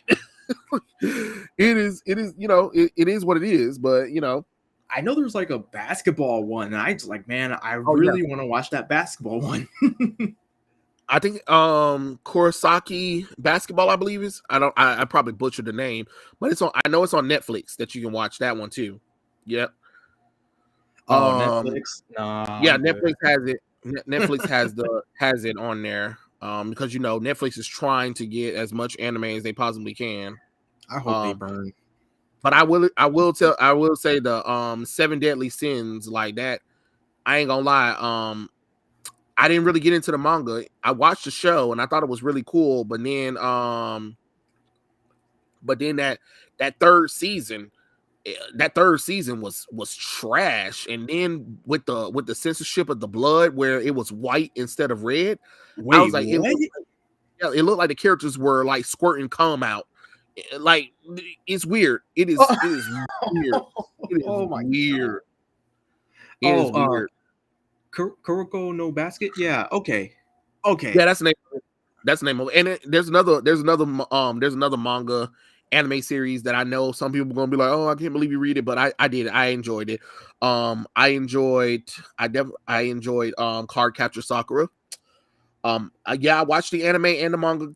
Kiss my ass if you don't have to like it. I understand the target audience was for females, but something about it was interesting. I couldn't help it. I was like, ooh, this is interesting. It's like Sailor Moon. I couldn't help it. Sailor Jupiter is the best Sailor Scout. Don't care what none of y'all say. Y'all ass. Just Arno. I like what Arno said. I was like, there will become shed. Arno, already. You obviously want to be in the corner. Jesus Christ. But I think it's not as bad is bad, but it's not as bad as China censorship, because China censorship Spy X Family and One Piece, and you know One Piece and Spy X Family is bloody in certain scenes. So when you see the scenes, instead of red there, it's white. So if any of you guys remember the scene from One Piece where they was on Thriller Bark Island and Luffy finally took on the final boss, and then that panda bullshit, I forgot, I'm drawing a blank on his name, but he had the palm with the bubble and stuff like that, and it had pain or whatever, and Zoro said that he will take all the pain that Luffy went through, and he went inside that bubble. And you know, when Sanji woke up, he was like, what happened? And then Zoro was like, nothing at all. And you saw the whole scene was nothing but a bloody mess. Well, in the Chinese censorship version of it, since they made it white, it looks like somebody nutted all over Zoro. I was like, bro, this looks so nasty. This looks so weird. China, stop using white color. Please use blue, use green. Just for God's sake, don't use white. Why can't Don't you take a page from the Ninja Gaiden too with the purple blood? why Uma. why you gotta be white, man? Oh my lord. Arnold says, "See what I had to deal with, Doc. Trey B." No. That's be him. That be him. Don't co-sign with Arnold. Arnold be knowing what he be doing. He be knowing what he be doing. Fairy Fairy Tale. Me and Fairy Tale really haven't really clicked. Like I'll watch it, but it's not really my thing.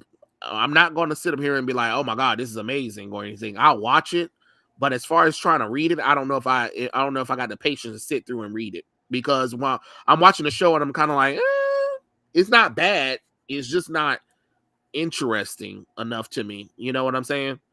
But I know people love Fairy Tale. I know people love Fairy Tale, and I know another popular manga that people love to hate on is Bleach. I love me some Bleach, but I know some people like to hate on it because they're like, they come with weird reasons why not to like Bleach, but it's what it is. What it is. It is what it is. What's another one that's Bobo Bobo? Oh my gosh, that was a weird one. I love that one. Weird. It was so weird. Surprisingly, it was the only anime that my mom actually watched and actually enjoyed watching, because she was like, it's so stupid. I was like, why are you watching it though? Man, that intro goes hard though. I love the fucking intro. I just love everything about that show, and I used to watch that on Toonami. Yeah. Oh wow. I will tell you, I have a love and hate relationship with Case Closed, Detective Conan. And the reason why I have a love-hate relationship with it is because it's so fucking long. It's long, and I lost my place, and I don't remember where I left off at. And it's still going on to this day. Wait, what? It's still going on?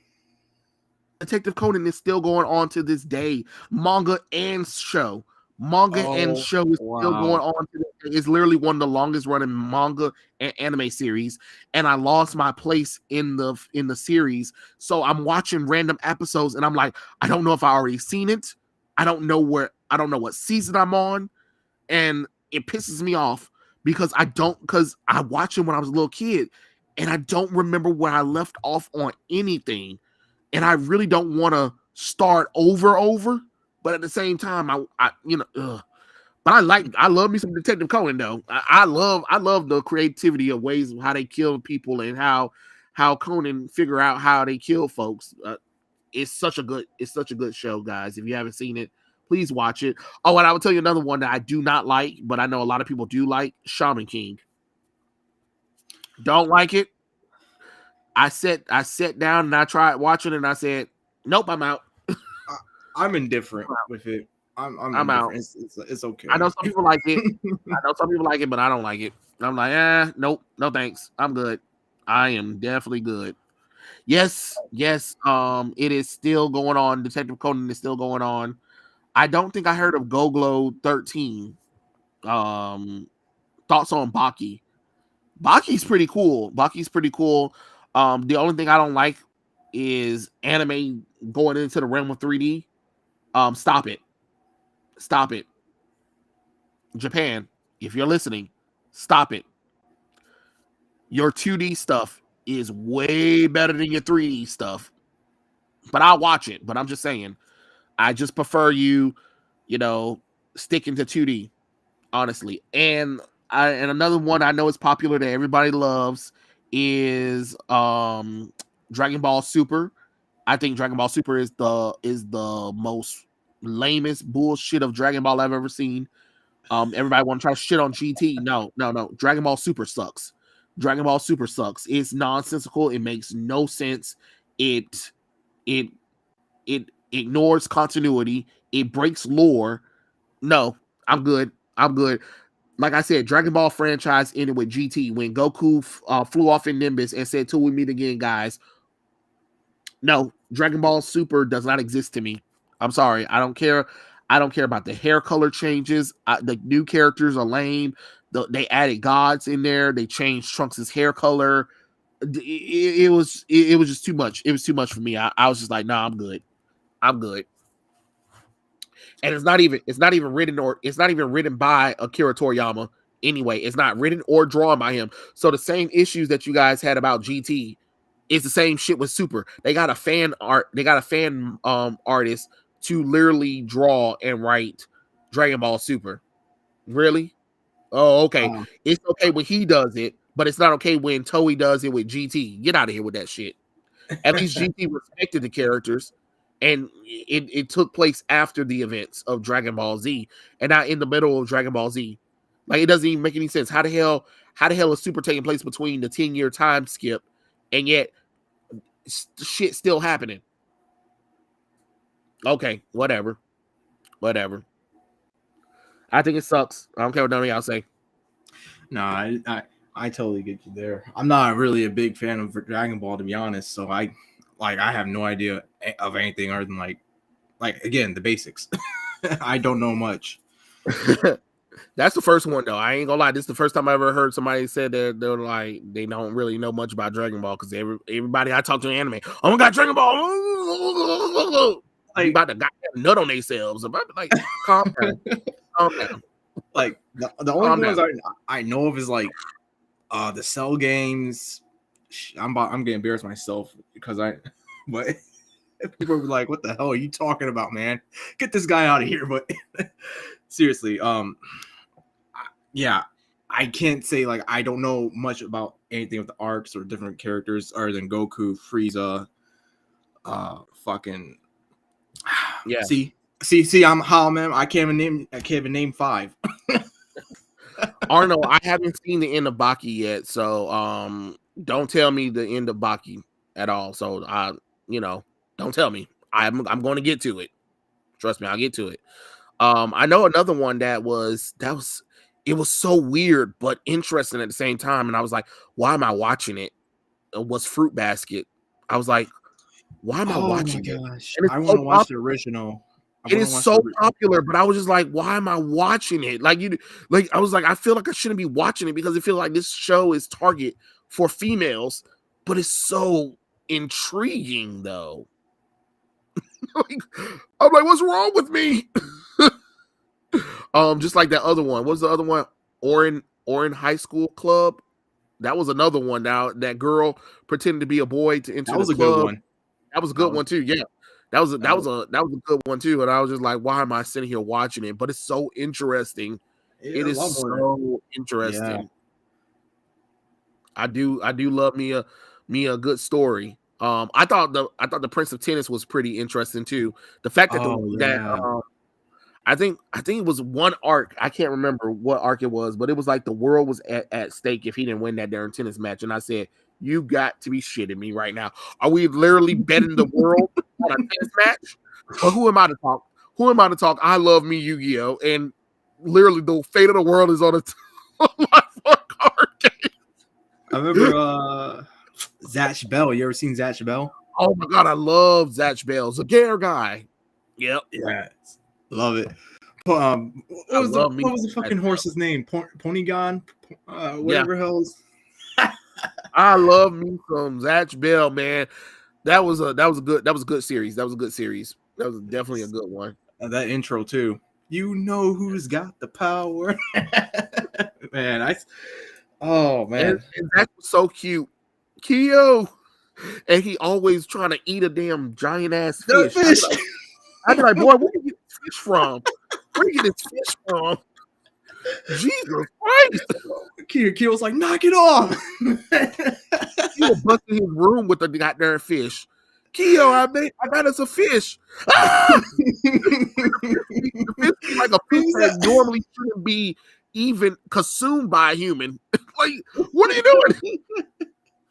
And then you already see how small the damn room is, and he busts in there with that. I think he busted in there with that swordfish one time, and Kyo was like, ah! Yeah. And then the swordfish over there trying to swim, trying to attack them.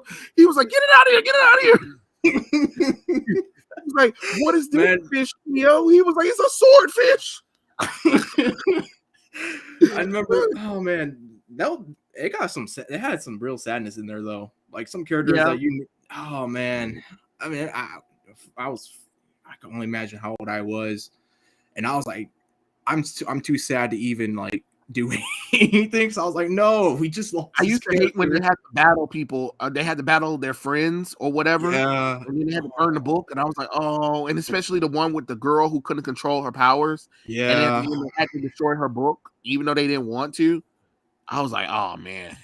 It still hits my heart, man, to this day. I love Zatch Bell. There was another one that I love. I don't know if anybody remember this, but this was on the channel Jetix, and it was called Shinzo. I don't know if anybody remembers Shinzo. Oh, that was Jetix. Damn, well, you're making me think back. I'm bringing it all the way back. I'm olden. Kenjin Asura is better. I've seen that show. That was really cool too. That's another one. I'm like, man, I wish you guys would just do 2D for that show as well. That's another cool fighting one. GT was GOAT. Super sucks. Yeah, Super does suck. Japan leaves 3D stuff to the West. Yeah, pretty much. But it was approved by Toriyama. I don't care if Super was approved by Toriyama. He approved GT too, but yeah, everybody want to pretend like it didn't exist.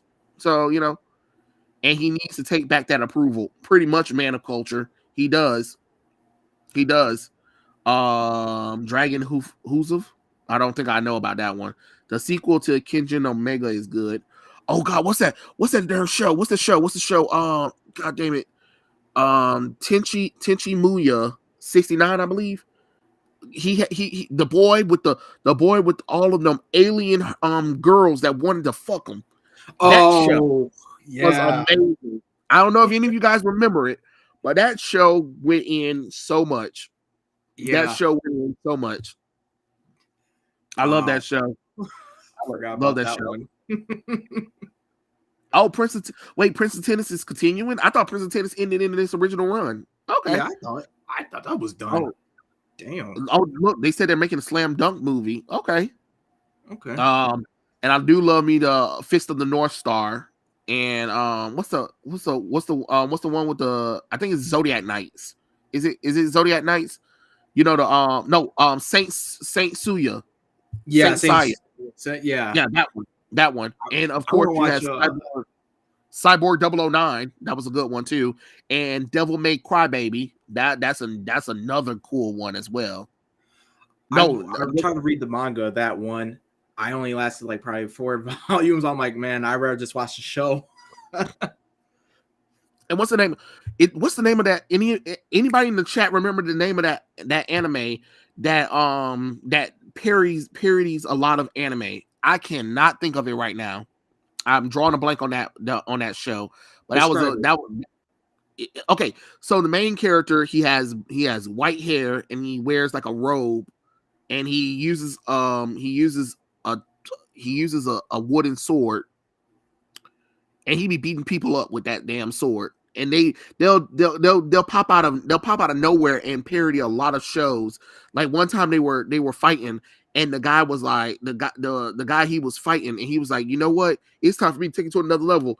And he was like, Kamehameha. And then the character was like, are you kidding me? Are you doing Kamehameha in the battle right now? Like, they will break the fourth wall in a minute. And it's hilarious. And I cannot think of the damn name of the show at all. Oh, Ronin Warriors was a good show. That was a good one. Let's see. What was another show that was on that was a Astro Boy was pretty cool. The original stuff. The original stuff. Blue Dragon. Oh, Gintama. Thank you, Gintama.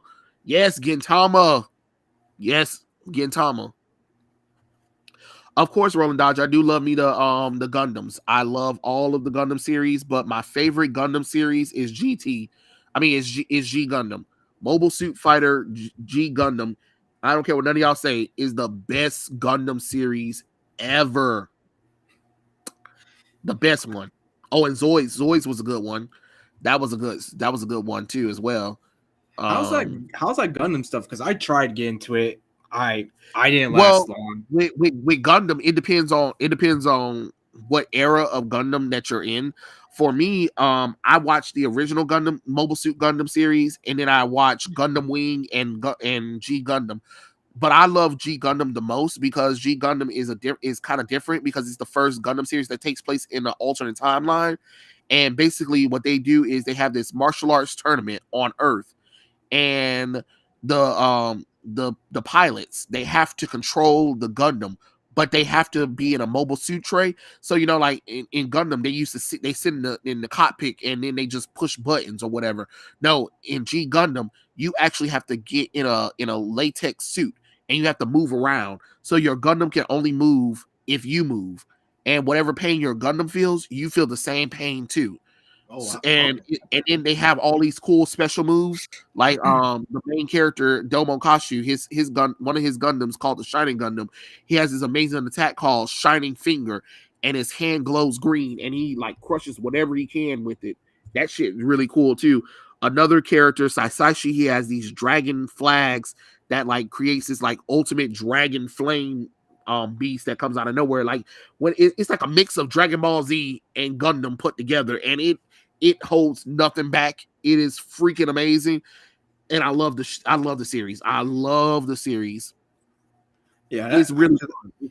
It's a really I fun heard a lot of positive things about it, so I figured I'd just try to get into it soon. But I would say watch G Gundam, just so you can have something that's a little bit more palatable, because a lot of the Gundam series are very serious, and it deals with a lot of war, children war, and a lot of politics. So okay, it's heavy on a lot of that stuff, but it is a good franchise. But I'm just saying, if you want to have a little fun, lighthearted thing that kind of takes itself a little too serious, G Gundam. I would say start with G Gundam first. G Gundam, all right, and Trigun. Oh man, Trigun. Anything else? Oh God, Trigun. I love me some Trigun, and then I saw that new steal of Vash and Stampede. Looks like shit. Like, yeah, they said we were inspired by Disney. I was like, please don't, please. They said that. Yeah, they said the reason the designs for the new Trigun series was inspired by Disney studio, Disney animation, and I'm like, oh God, please no, I beg not. Okay, I was gonna give them a chance because I know that people are like that, but I when I watched Ajin, even though I can't, like, the animation looks really terrible. The story was 10 out of 10, but now that these guys are saying that they're inspired by Disney, I'm not watching it. I'm not watching it. Oh yeah. It's I don't know. It was kind of like, damn, do I want to see more Trigun, but I don't know if I want to see it looking like that now, because it don't look good to me. Oh yes. Rurouni Kenshin is a good one. Definitely Rurouni Kenshin. I love me Kenshin. And Outlaw Star. That's another good one on that one. I know. Have you ever seen D Green Man?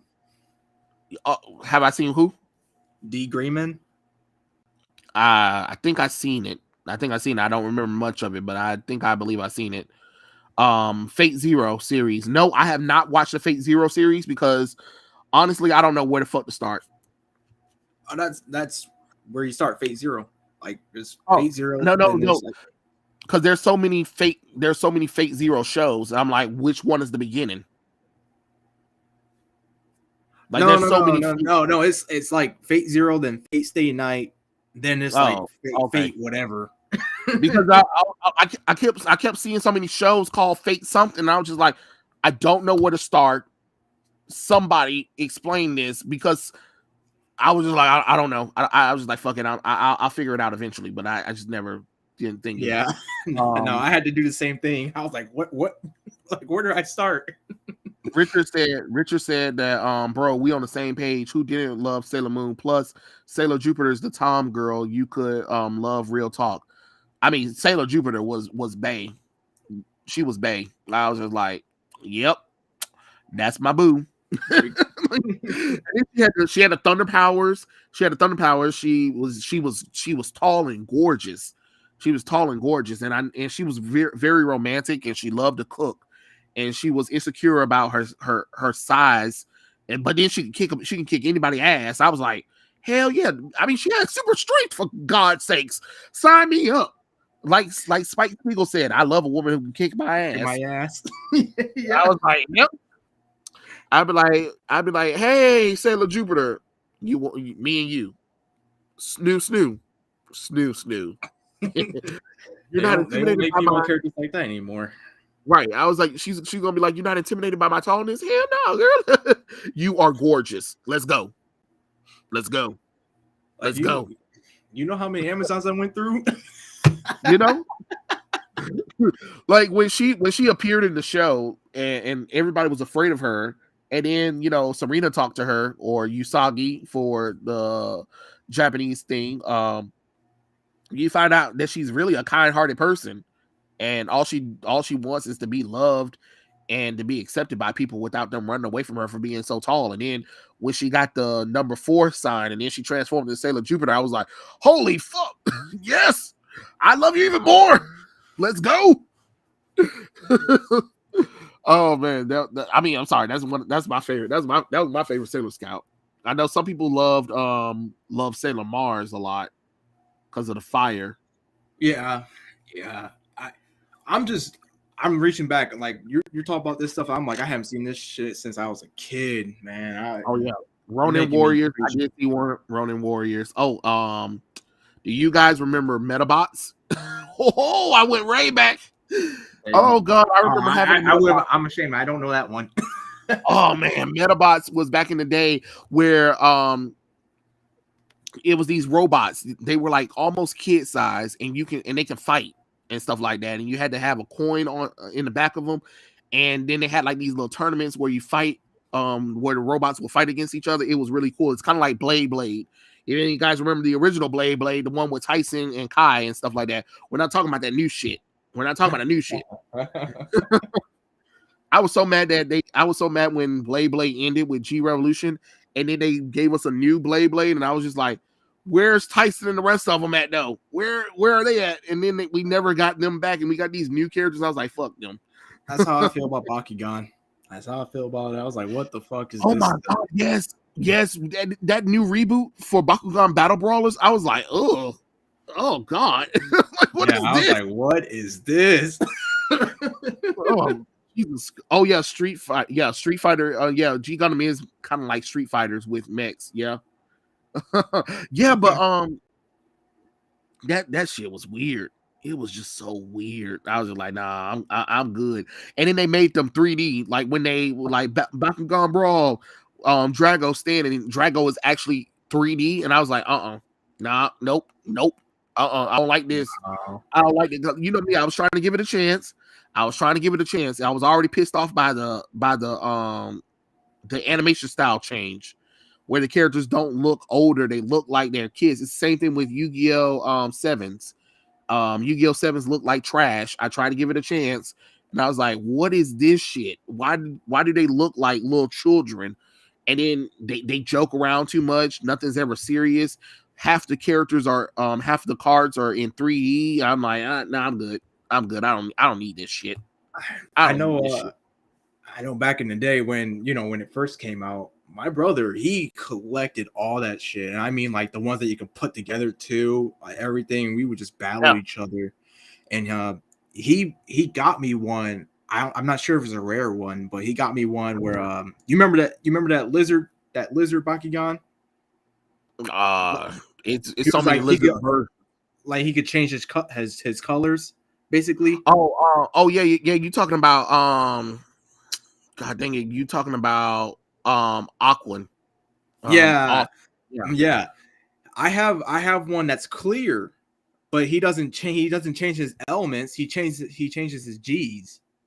Yeah. So I always wonder like how the hell, like what that one is about. Like I'm not sure if that's rare or it's like uncommon or something. Like I don't know. It's probably I think it's a rare one. I think it's a rare one because when he did evolve, he burped up another version of himself that was like a light and a fire attribute version of himself. So that was kind of that was something different and stuff like that. Marucho was his name. He was the shortest member of the darn Battle Brawlers. Yeah. The nerdiest one too.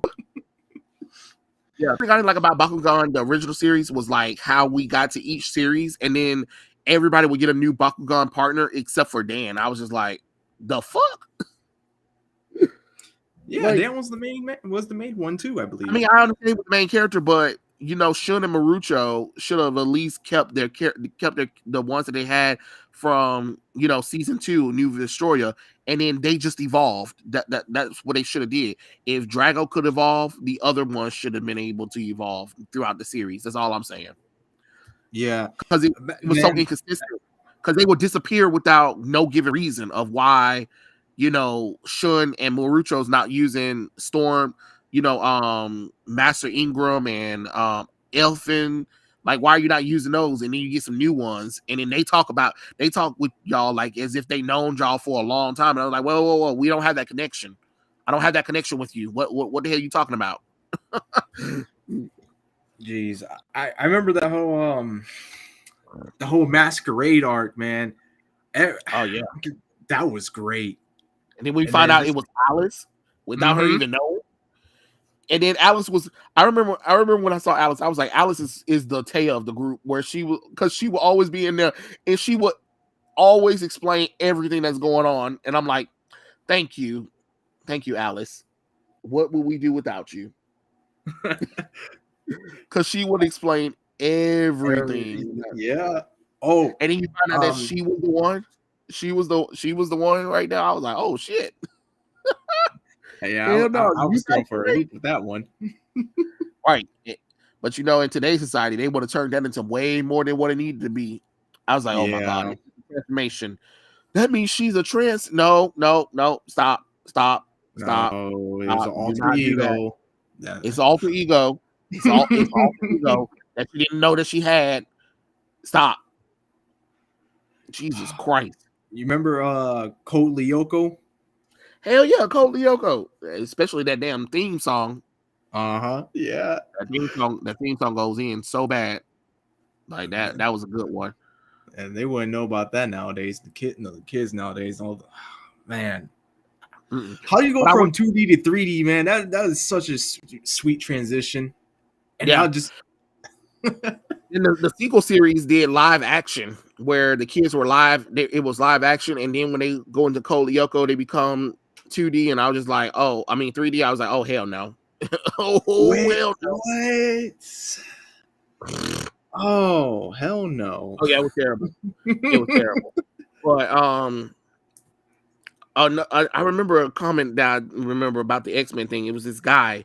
He was trying to shame everybody for being upset about you know, Marvel changing the X-Men movie name to the Mutants, and he was like, well, you know, it's their first introduction, and we don't know the characters, so it makes sense that the movie's going to be called the Mutants. And I was like, oh no, it doesn't, because when we were introduced to Spider-Man, his first ever appearance, what was it called, right? It wasn't called Peter Parker. It was called The Amazing Spider-Man. You know what I'm saying? Yeah.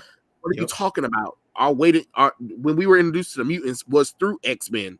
The book was called X-Men. It wasn't called The Mutants. And then when they gave us an origin, then they said, oh, we're going to call it the X-Men. No, it's called the X-Men. Like, stop overcomplicating the shit.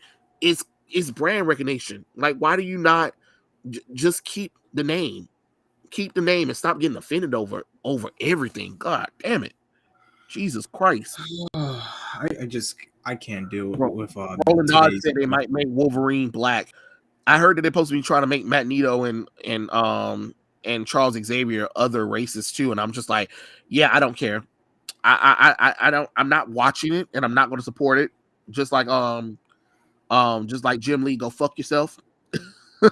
Because he had made that comment about WB has no plans of doing anything more with the Snyderverse, and I'm like, Jim, you guys just keep leaving money on the table.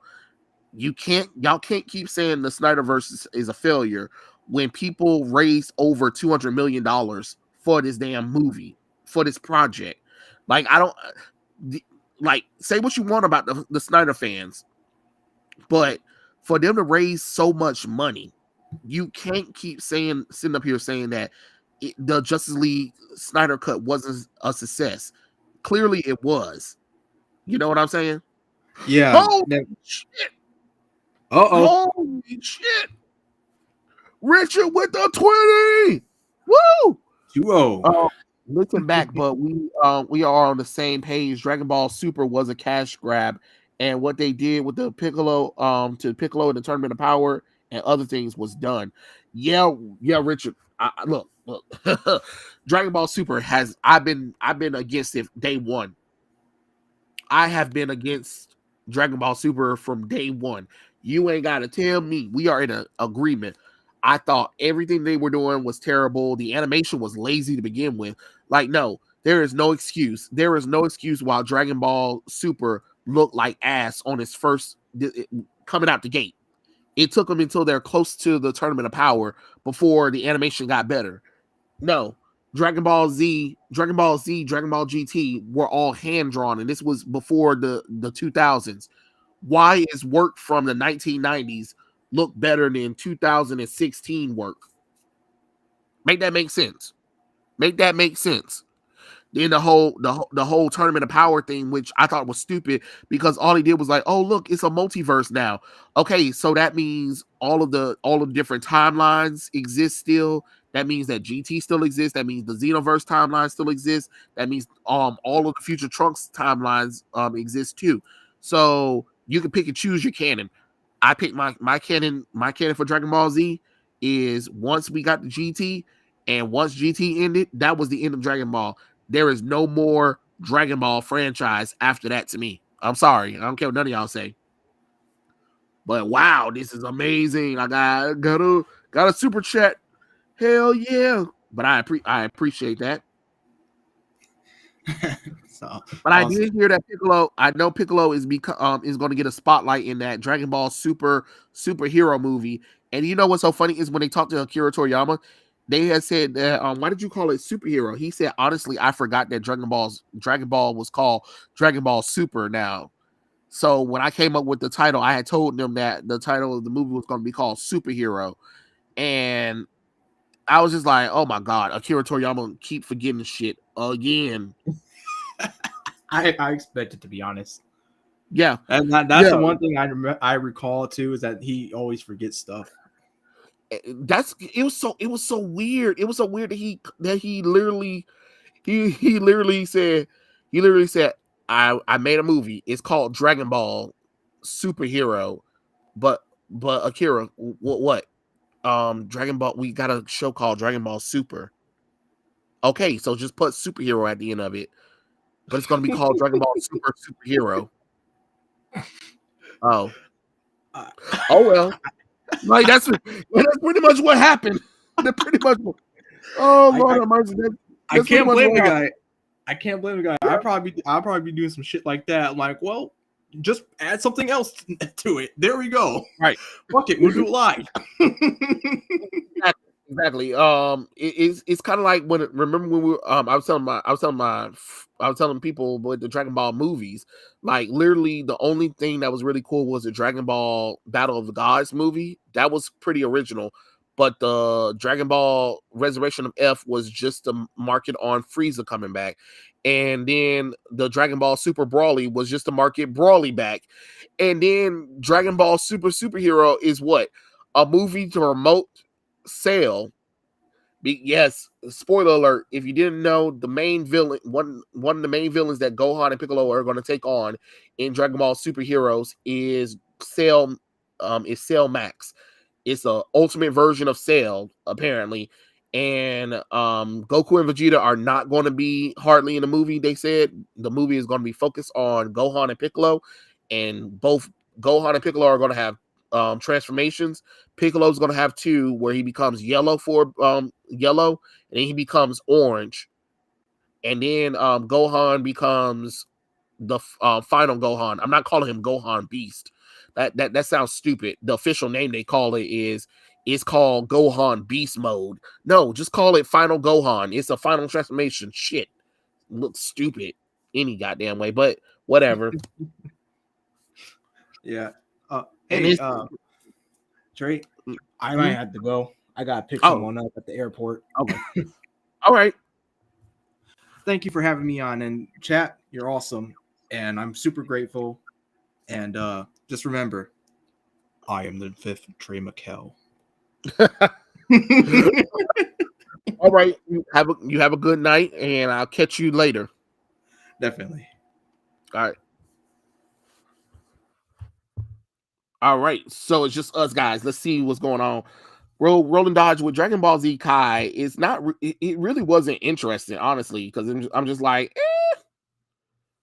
I already seen I seen Dragon Ball Z several times over. So what Kai was doing was like, oh look, we're going to cut out the filler episodes. Okay, and what else you got?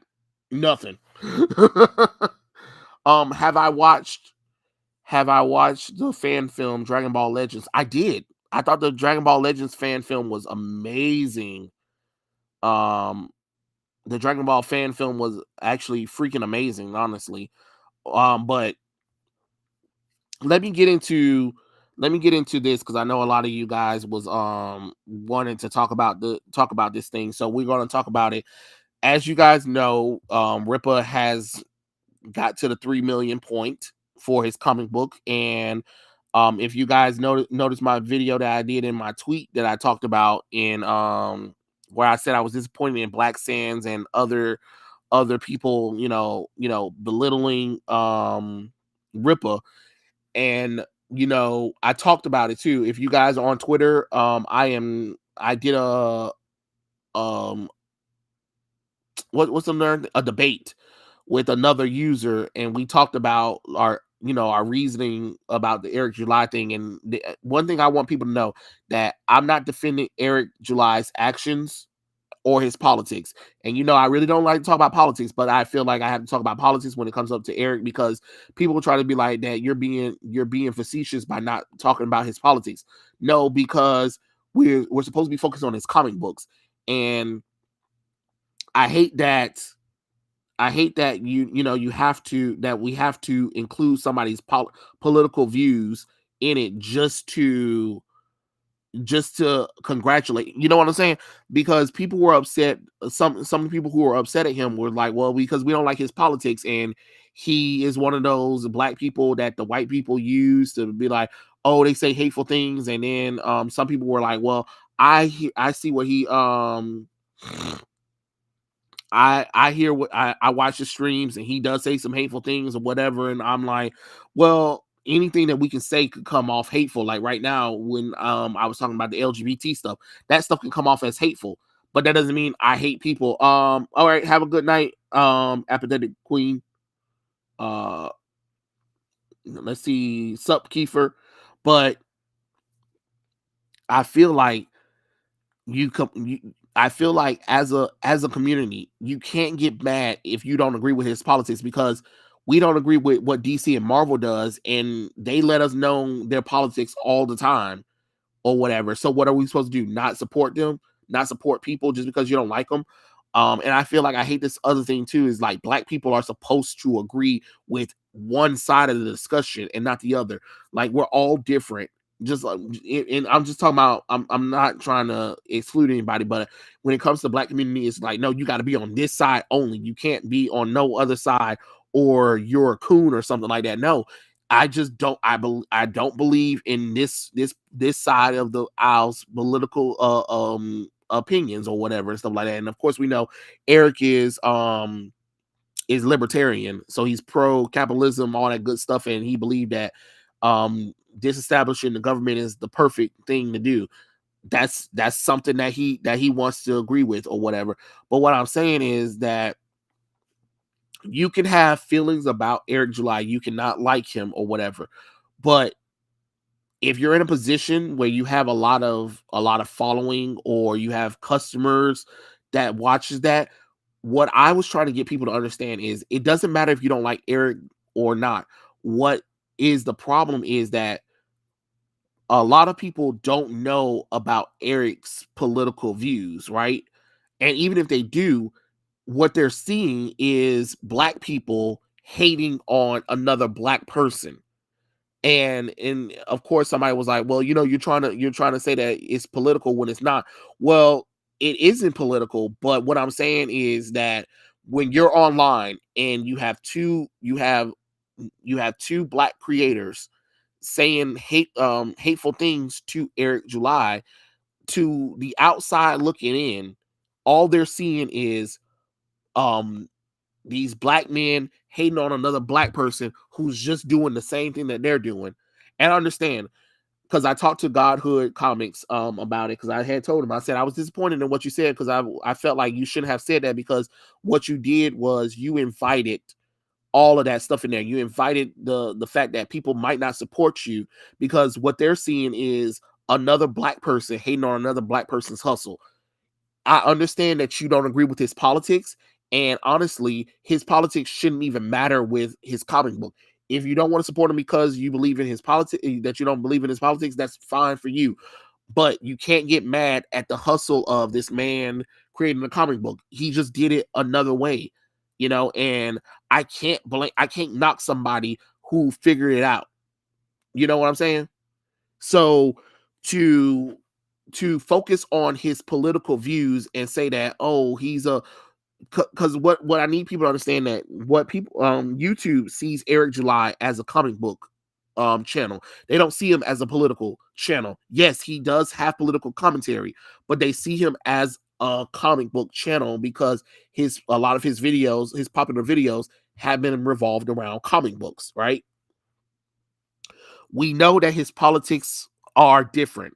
I'm quite sure all of us right now in this chat have different politics, and all of us don't agree with everything. Just like we all talked about shows or whatever, right? So we all know that we're not going to like everything. And I hate the fact that just because I'm black, I have to agree with something. And I said, no, I'm not going to sit up here and agree with that or whatever. Well, you're defending him. No, I'm not defending him. I'm just saying that I'm not going to sit up here and agree with you just because you don't like him.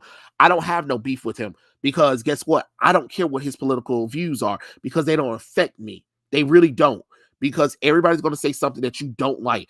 You can't. I hate when people try to sit there and say that, oh, well, then I'm not going to support that person or whatever. You know how many times a company or a person that you do know say some stuff or whatever, or say that, or hate you because of your views or whatever and stuff like that. Everybody's going to not like something. And what I'm saying is, you don't have to support it. You don't have to buy into it. You can ignore it. But what I'm saying is, attacking the man isn't going to help, because all it's looking like is a black man getting torn down by the black community. And that's the thing that I don't want to see, because it's already hard enough for us minorities to get into the entertainment business when it comes to business side of stuff, when we want people to see our books or whatever, or creations that we do make. It is hard. It is hard. I'm not going to sit up here and say it's not hard, but I'm not going to sit up here and say, oh, it's because people are racist. No, it's just because, sad to say, a lot of minority people do not care about the entertainment business like they swear they do. They don't. They really don't. We really don't. We really don't. Because again, Black Sands, Godhood Comics, Sean James, Kronk Comics, just to name a few indie creators who are black, who are doing black owned comic books and stuff like that. I bet you none of you guys heard of them. And even if you did see them, would you guys really buy their work, or are you obligated because they're black or whatever? Like it or not, Eric did change. He did make history. He did make history as a black person. Whether you like it or not, it is the truth.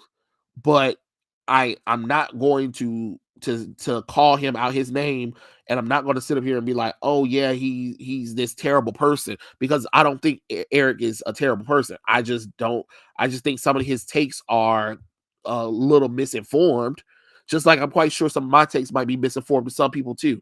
But to have such venom about it, and then it's like, you claim that he's being a coon, but then you call him out his name, and while other quote unquote white non-racist people are saying the same thing about him, who looks better in this position, you or Eric? You get what I'm saying? That's why I'm saying I don't want it to happen. I honestly do not want it to happen, but it happened, and it's disappointing, honestly. Give me a second, guys, before I read your comments. Let me drink my water.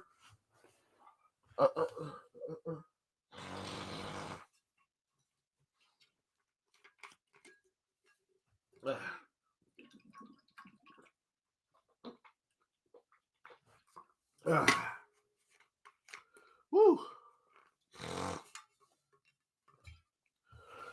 Okay, let me see what all you guys are saying. Sorry. I think Eric will separate his politics from his comics. That's what the plan is, and we'll see. Because, like I said, I will read the book, and if it ain't good, I will rip it to shreds, just like I do DC and Marvel books. Riververse, black creators succeed. Pro black creators. You walked in the wrong hood, pretty much. Not black and white. It's not. A lot of people also took the political word too literally as well. Comics always been political elements, but it should always come secondary. Yeah. And another person on Twitter was basically trying to say that comics has always been political, and I will have to disagree. No, comics have not always been political. Again, there might be some political undertones to stuff, but let's be honest, it's storytelling. Every storytelling has some kind of messaging behind it, but not in the way where it's slapping you over the face with it. What's so funny that so many people call Eric July a conservative, Republican, or hell, even a Trump supporter? Yeah, I heard that. Yes, what about other people? They ignored that stuff too. Why not with Rippa? Yeah, that's what I'm saying. Like, it's just the only reason why you can't ignore what Rippa's doing is because he made too much money. It was like, whoa, whoa, whoa, whoa, whoa. You made too goddamn much money. It's thanks to Rippa I learned about Trey. Oh, you did? Nice. Wait, was it the video? Was it that video? Was it the hold on? Let me see. Hold on. I like that video. I'm gonna see if I can pull that up because that's Eric July's channel, so they're not gonna strike me down for that one. Let's see. Hold on. I wanna see if I can pull it up right quick because I love that video. Hold on. I'm gonna pull it up. I'm gonna pull it up. 1,015 subscribers. Nice. That is so cool. Let's see.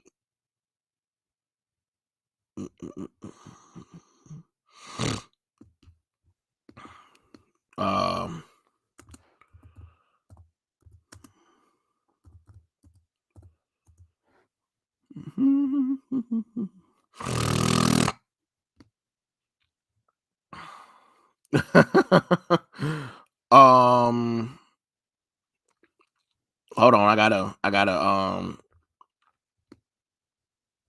pull up his other thing in order to okay. Young Rippa 59 Superman, cause he got so many goddamn videos. God dang. Oh, he is killing me. All right. Meet Google Pixel 6a. Smarter phone for Hold on. I'm pulling it up right quick. Okay.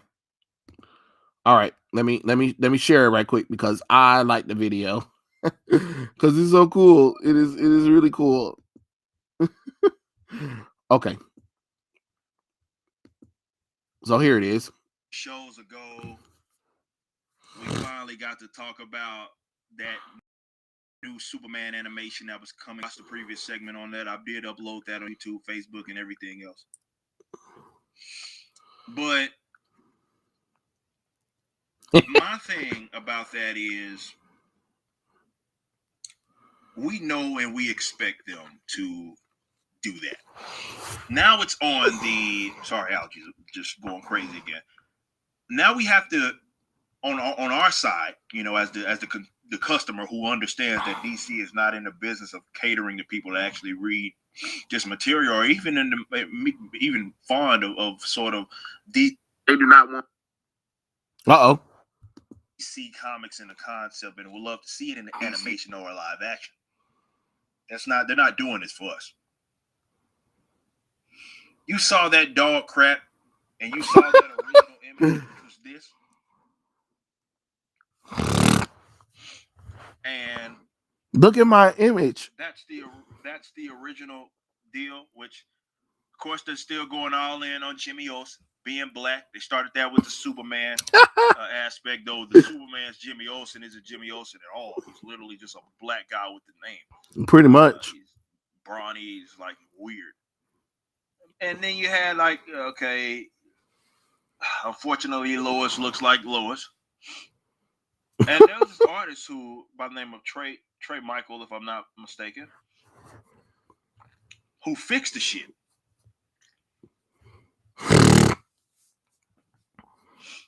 No, this the one. Good job. This the one that everybody got mad at me about. Instagram went fucking crazy.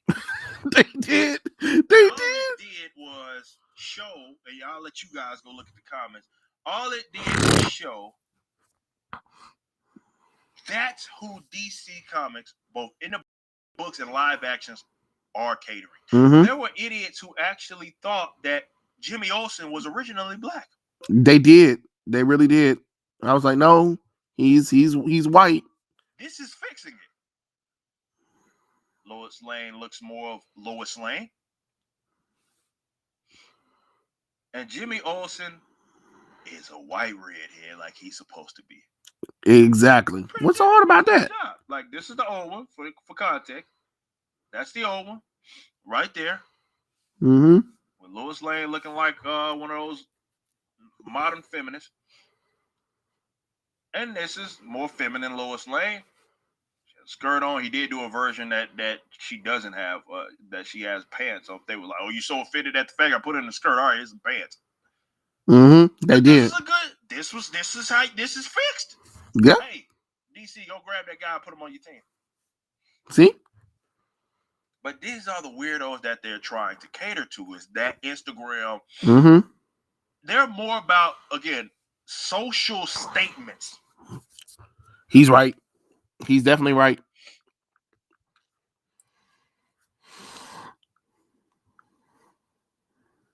They're more worried about social statements.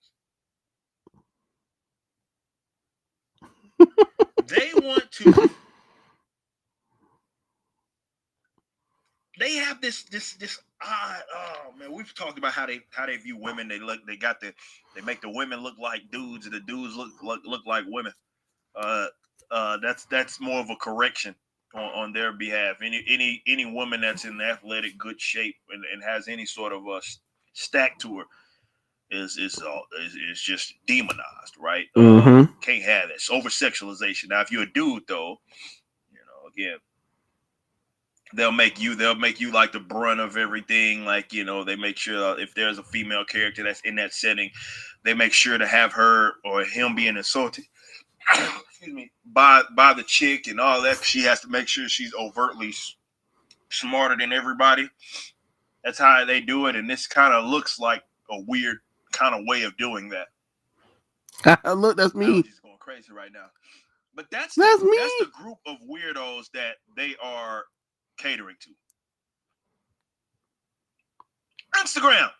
Now, Instagram is a flaky demographic. Yeah. A bunch of people who don't read this material. They sure don't. The ideas of it, they cosplay them. Mm-hmm. That's true. They do. But they're not really familiar with it. And they're all in. But big shout out to, I want to do the video, to Trey Michael. You fixed it. You just watched a clip from my podcast. That's me. But let me get back to what you guys are saying. I'm sorry. A lot of people, oh wait, hold on. Sorry. Let me see what all you guys are saying. I think everybody's going at Rippa, other races too. Yeah. I never heard of them. Respect. He who is without sin shall cast the first stone. A certain carpenter from Narterian. Yep.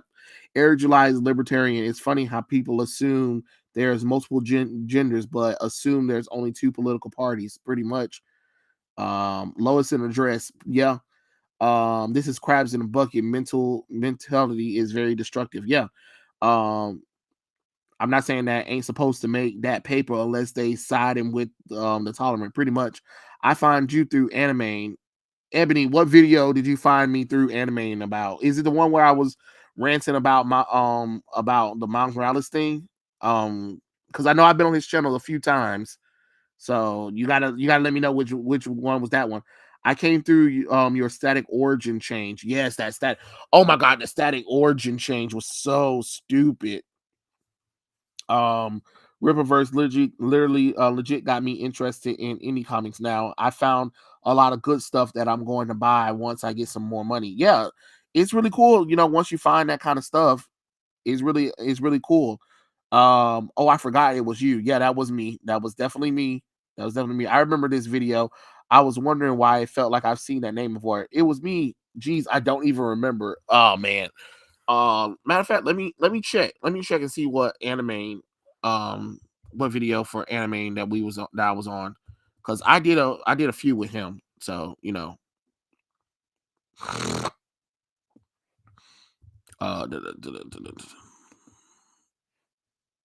Lord have mercy, I am fucking up. No, not Anita Baker. Even though I do love me some Anita. I feel the same, I'm in love, sweet love. Don't you ever go away. It'll always be the same.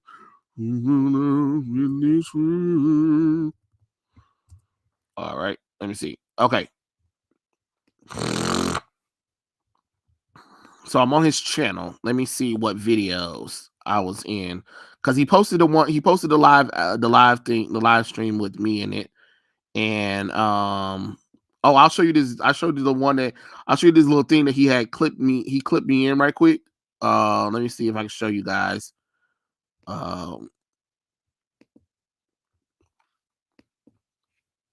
Okay.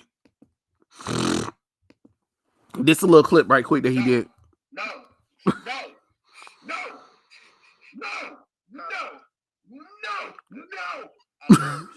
you get them from? Dream Neutron Collection.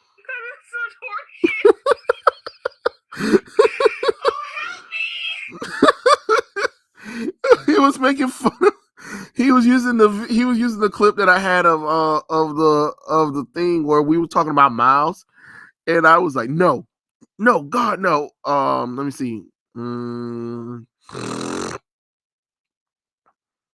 Oh yeah. Was it the Harley Quinn one? Because we talked about the Harley Quinn one, and let's see. Hold on. Let me make sure. We talked about the Harley Quinn one. I was definitely on there about the Harley Quinn one, and then the Miles Morales one right here. This the one that we did. If this one, let me know if this one was familiar to you guys. Old friend to a reunion. Florida girl. We should start it up. What is these thoughts you got about the Native American Captain America?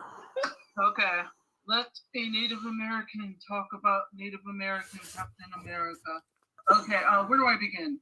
Now, I don't mind Joe Gomez outside of his costume because legit, like, he's a very nice character so far. I feel like they really, really hit him down by giving him that very terrible design. I hate the design. Every time I see a Native American wearing feathers, tassels, furs, hair and braids, or have those unique cute earrings every tourist wants when she gets to that like Native American shop, and they're like, "Oh yeah, look how colorful and teal they are." I cannot express enough how much I hate those designs. Now, I am not saying I hate my people's like clothing. I am not saying that. I just hate when stereotypically every design looks like the character stepped out of a Hanna-Barbera cartoon, and I'm like, you can do better. How about us Native Americans? You guys are putting us in this, but if it's like a black person or even character, they can wear culture and not be like seen as the Asian one or the black one. Like, you don't see black people wearing like hoods and unless it's Miles Morales and they decide a redesign. Oh my god.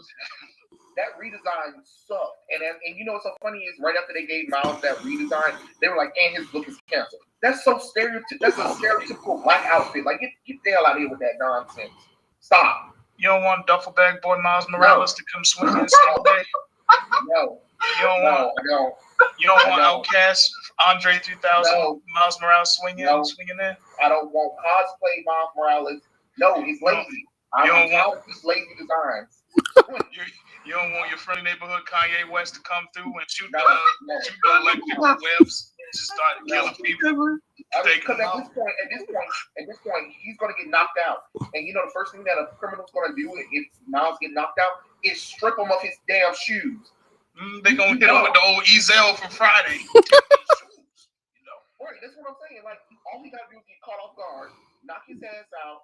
Okay, take the hoodie and take his damn shoes. Like, everything that Miles got on, he would get jacked if he didn't have two powers. Like, get the hell out of here with that shit. Yep, that was the video. Let's see what all you guys said right quick. Is Dylan coming? God damn it, I don't know. Dylan said he might. Lil Miles, Lil Miles. Didn't you and Declan do a screen with Man? Yes, we did. I did a few streams with Anime and other people. I know we also talked about the Harley Quinn one too. So that was another crazy one because Anime was trying to justify Harley Quinn. I was like, no, you can't justify that psycho war killer bitch. Sorry, you just can't. You can't. I'm sorry. Dylan, where's Dylan? He's gonna be partying all night. It looks like he's gonna be partying all night. Oh, and did you guys hear about the DC officially changed the name of the Dark Crisis to Dark Crisis on Infinite Earths? And I'm like, oh, shut up. Oh, shut up, DC. You're lazy. You guys are lazy as hell. Lazy. God honest the truth. You're lazy. And I don't like you. I don't want your future. You a liar and you a cheat. And I don't want you. I don't want you. I don't want you. I don't want you. I'm sorry. What's love got to do with it? I'm sorry. I'm sorry. Let me stop. Let me stop. Oh, Lord.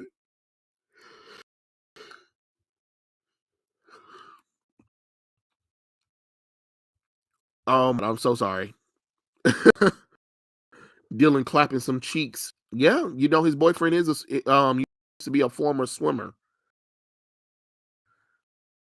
So they might be clapping some cheeks tonight. This is the best ever. Fuck you, DC. Yeah, pretty much. And then the Young Justice one, terrible. The characters just did not make any sense at all. It sounded like so much venom coming out the character's mouth.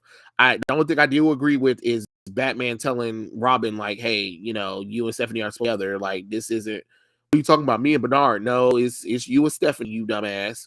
You dumbass. I mean, I don't mind a good character redemption neither, but it's not for Harley Quinn. It's just not in her it's not in her wheelhouse. Like I said, when she blew up 500 kids in a building, you're done. You're a villain at this point. Joker wasn't around. Joker didn't make you do anything.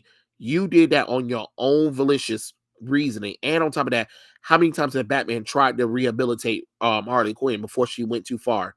Several times over. I'm sorry. If you gotta keep doing the same thing over again and expecting different results, something wrong with that. She can miss me with that. She can miss me with that one. Let's see. Let me share. Let me share this. I'm sharing this right here with you guys because I want to see your opinion on this stuff. Like, if I did like, should you? There are three things I've been thinking about lately. Should I do eBay? Should I do the Redbubble, or should I do like Patreon stuff? And what I was saying is I can take the artwork that I've been doing for a time, and I can like make exclusive things with them. And like for instance, like with the drawings right here, I could make these drawings like exclusive for people to have. Like these are original ones. I can even, give the original ones sent out. You can see how much erasing and stuff I did or whatever. But the reason why I'm saying that is because I know that eventually this stuff is going to just get worse. I mean, not worse, but I know since the channel is growing, I have to think about capitalizing on monetization besides just doing a little thing. So I want to at least give you guys something for thanks or whatever. But of course, when it comes to the drawings and stuff like that, that does I gotta put something on it. But I was thinking, like, should I do the Redbubble? Should I do the eBay thing? Or should I, set up a Patreon and then put these drawings up on there so you guys can get copies of them, or get the original ones depending on the tier level. I just want some opinions and some thoughts about it. Because I do have to think about this stuff eventually. And since I like talk to my audience and I like hearing what you guys have to say, I want to get all you guys' opinion on everything. Okay. So don't be shy. I really want you guys' opinion about this stuff because it is something I do have to think about eventually for the channel to grow and stuff like that. Like I said too, after tonight, the live streams will be unlisted or membership. We'll see. But I'm just trying to prevent YouTube from copywriting the live stream. It's been the live streams in general that they come out of nowhere and all of a sudden want to try to strike. So I'm just saying I might just put the live streams as unlisted, and then you guys can just message me and I can just send you guys a link to watch it if you missed out on everything. But let me see what all you guys are saying right quick. Let's see. Arno said behind the scenes time lapse content will do Patreon gets attention to the red bubbles. Okay. So you saying that I should do I should make behind the scenes content of the videos and drawings and then put those for Patreon exclusive stuff. Okay. All right. Anything else? Anything else? Let me know. I want to get everyone's opinion about this stuff. So don't be shy. There's like a few of you guys in here. I really do want to get your opinion because I really have to like start thinking about this stuff eventually. And then I know some people were telling me I need to start doing like little small conventions. And I'm like, whoa, that is a lot. That is a lot. But again, I want to try to, cause I got to start, planning things out because how life is. You just can't just do this stuff at the last minute. You got to actually start planning this stuff. That's why I need to talk about it right now. I need to make sure that it's something that you guys will like, because I don't want to give something that you guys don't like and then y'all complain about it and be like, I didn't like it, Trey. And I'm like, well, that's why I asked you guys. So yes.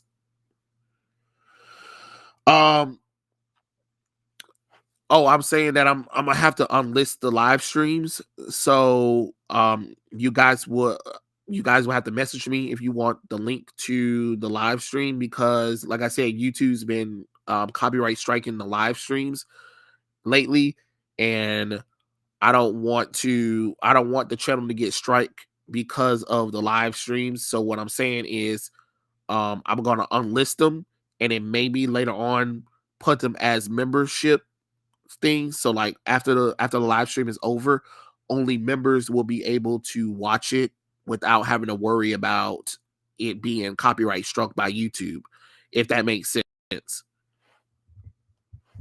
Let's see.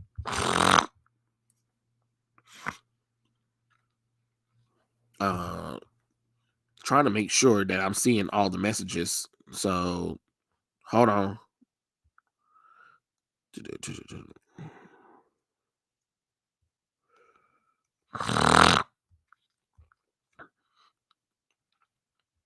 Let's see. Yeah. So it's just me having to talk about it. I'm not doing anything yet, but I do need to start planning about it, because if anything happens, I really don't want this small channel to be destroyed before, I get started. So I have to think about this kind of stuff. You know what I mean? You know what I'm saying? But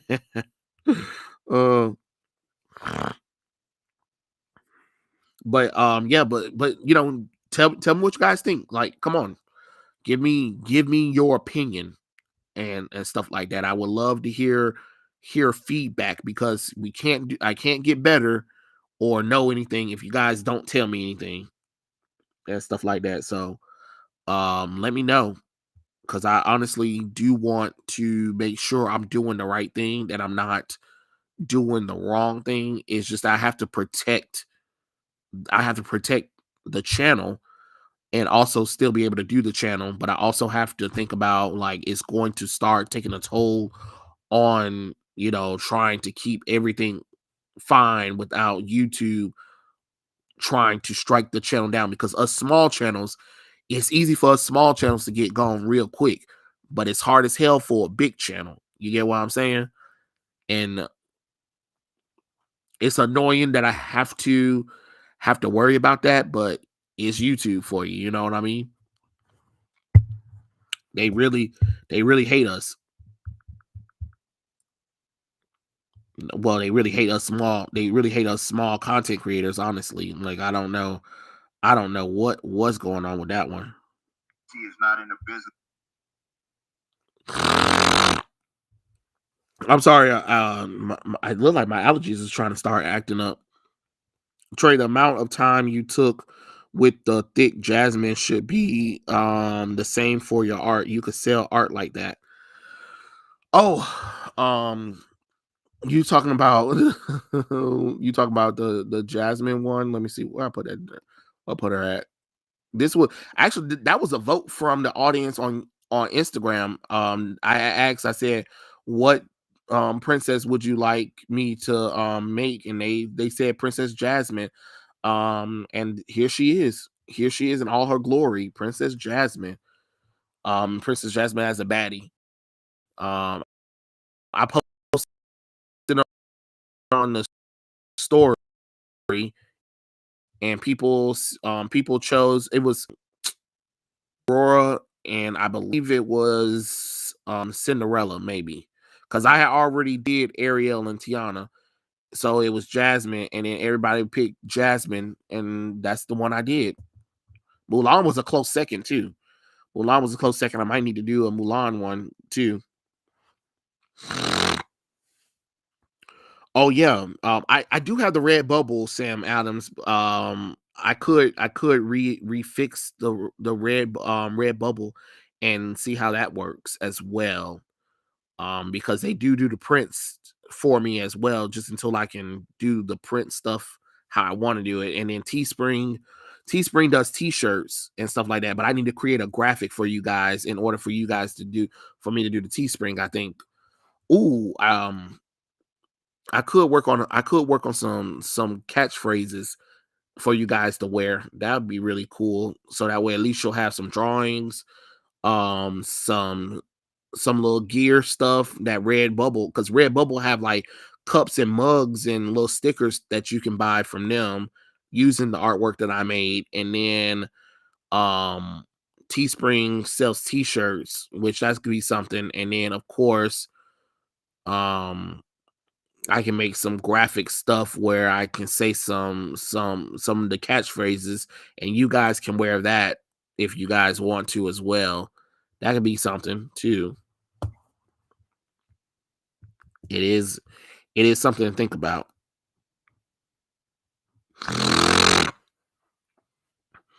Man, Jasmine needs some smash. She got her man Aladdin at the house. I told you last week, trademark them catchphrases. I definitely need to. Catchphrase, yeah. And people would definitely buy for thick cartoon characters for real. I do have some Power Girl. Let me see. Do I have thingy? Oh, I did the Death too. See, I did Death drawing, and then I did Juliet Starling. I know people don't like it. I mean, I like this character, but I know the quote unquote feminists, they hate this character because she's sexy unnecessarily. So you know how that goes.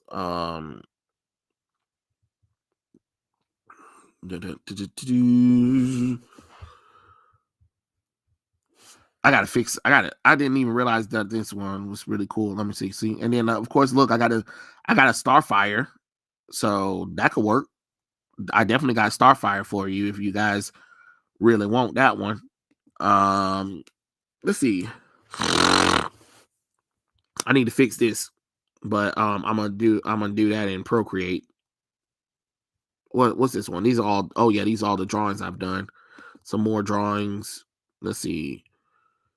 Oh, these are my fix it. Would you guys like the fix it ones too? Like if I had fix it ones to you guys, would you guys even like those? Like be like, oh, I like that fix it Captain Marvel, Miss Marvel that you did. Catchphrase, refuse to be stupid, corner, and no, and make it make sense. definitely. I definitely should do something like that too. Oh God, let me see. But like this one right here, like these right here, you see how I'm doing like the little edit things and stuff like that. Maybe I can sell some of those too if people like those. Let's see. Oh, look at the little Doug trio. I know people like Pokemon too, so that could be something cool. And then here's the original sketch of Starfire that I did. Definitely. Actually, Arno, I do have Powerpuff Girls, but they're not beefy or bulky or whatever. Oh yeah, and this is She-Hulk that you guys asked me to do for the Met Gala. I think somebody in the chat asked me how I would do her, and I was like, well, I would definitely put her in a dress. Like it makes no sense that she would be in pants. Like no, She-Hulk likes to show off her body. There's no way in the world she'd be in a pantsuit. Let's see. And see, look, cartoon version of Mariah Carey. Bam.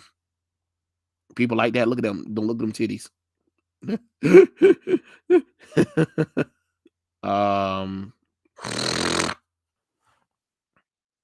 Look, there go Betty Boo.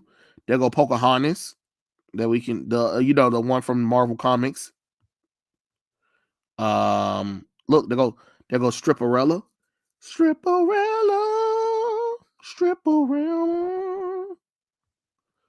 Let's see.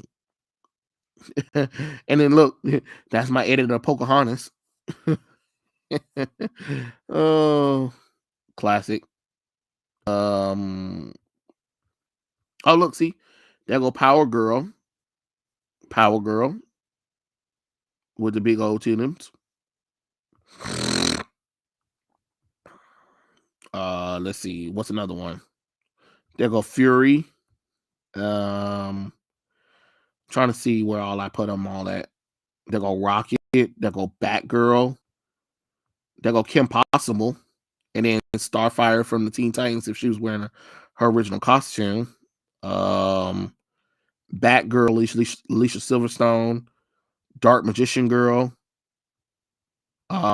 Here's Storm from the Waterfall. Don't go chasing walls. Let you the rivers and the lights that you used to. You did fix Carol Danvers. Yeah, I did. I put her in the Warbird suit.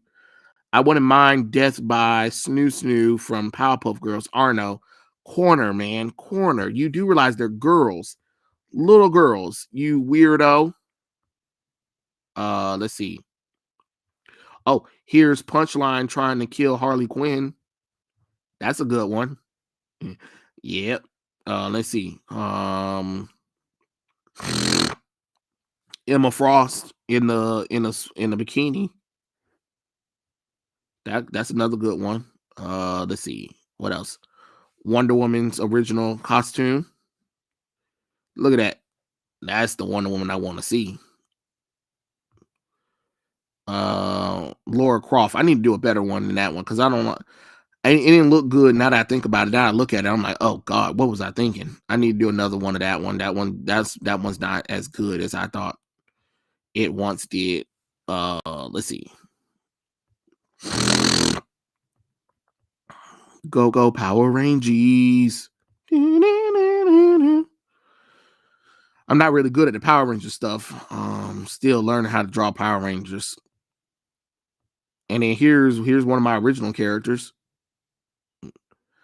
Note to self, guys, should I do more of the original characters? Bring them out more of the original characters, because I can bring out more original characters if you guys want me to.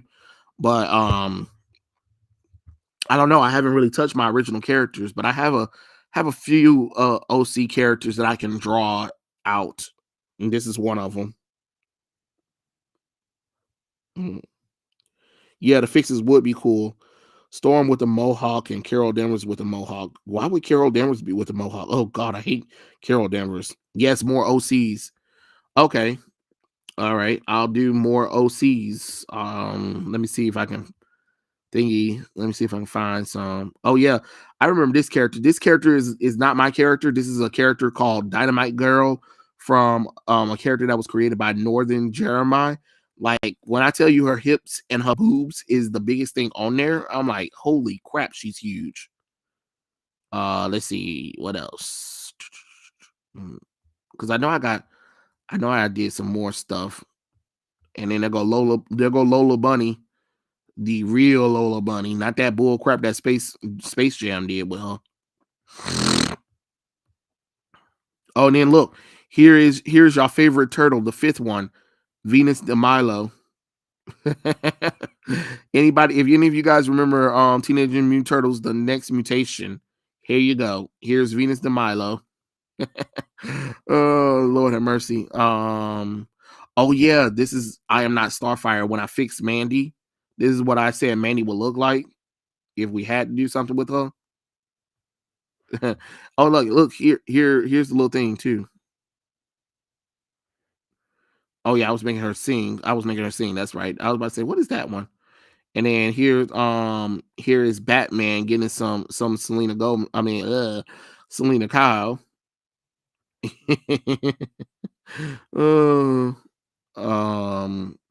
go Atomic Eve. I'm sorry. Let me look back at what you guys are saying right quick. I'm sorry. I know.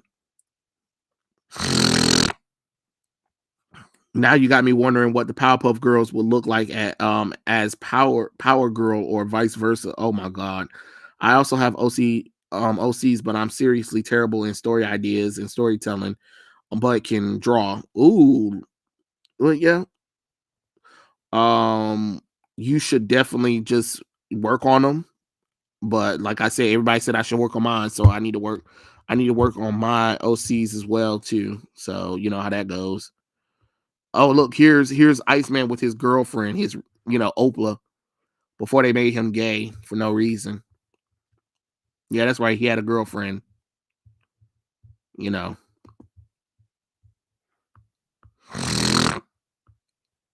Oh yeah, just like Alan Scott and his wife, Harlequin.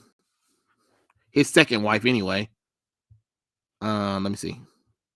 There we go. Alan Scott with his wife.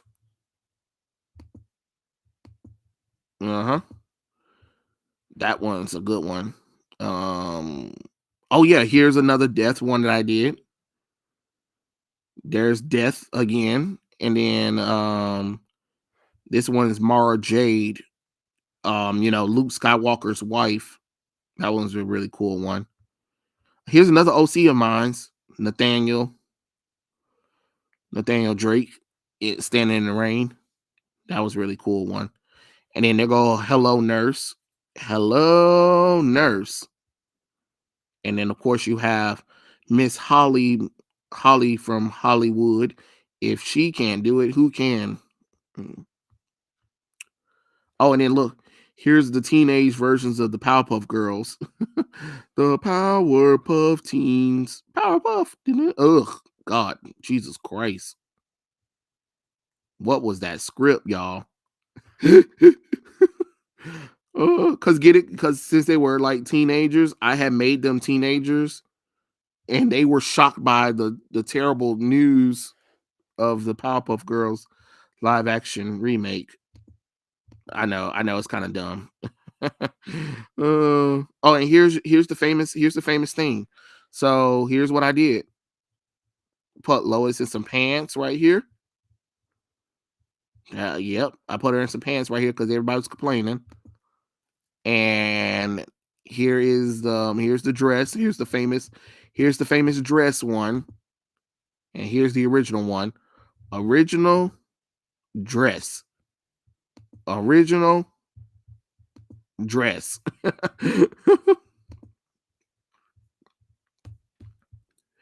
And look, there go Sailor Jupiter. Sailor Jupiter. And then who's this one? Ultimate Black Panther. And here you go, some Vampirella.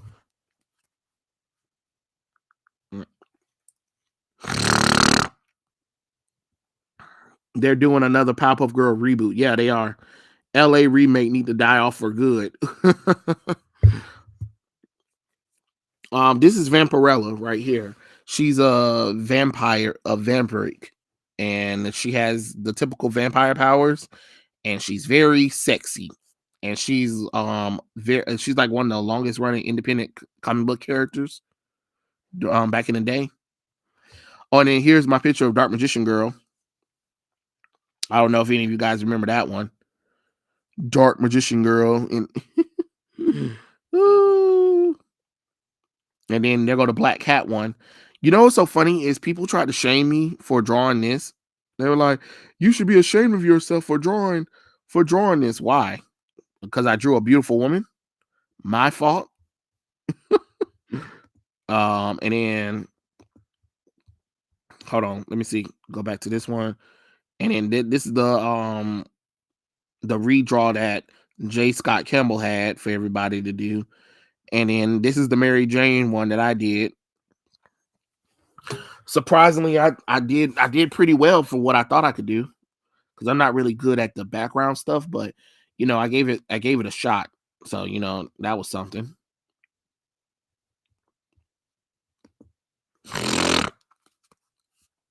I'm sorry, let me see what all you guys are saying again. First place in front of Spawn. Yep, Dark Magician Girl will never not be fine. Change my mind. I can't change your mind because it's true. And then this is another one that I corrected. Yep, I had to correct this one because I said, no way, Jose. Made her black. Why? When clearly that's who she is right there. Right there. Oh, and then this is me making Mary Jane as a mermaid underwater. I thought it was funny. I thought it was funny. So, you know. And then look, the Powerpuff Girls. The Powerpuff Hoes. Power Hoes. I'm just playing. I'm playing. I am playing. I'm joking. I am joking.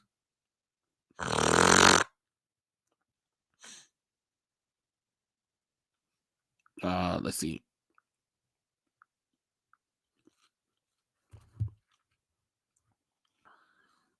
And then I go Eno. Oh, and then this is Crystal from Carol and Tuesday, right here.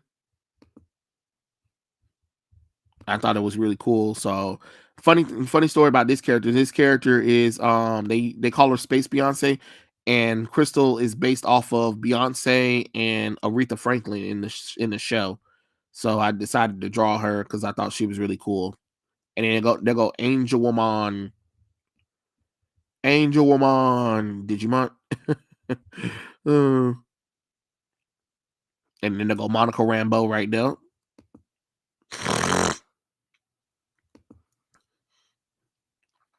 There go Pichu. Oh yeah, that's when I edit Lee Shang as Shang-Chi. Oh, that's a good one.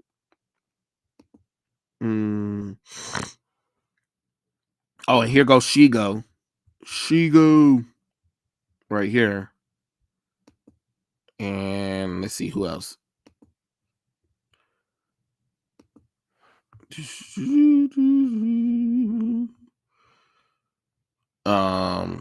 Oh yeah, there's another original character of mine's that I did. Yep.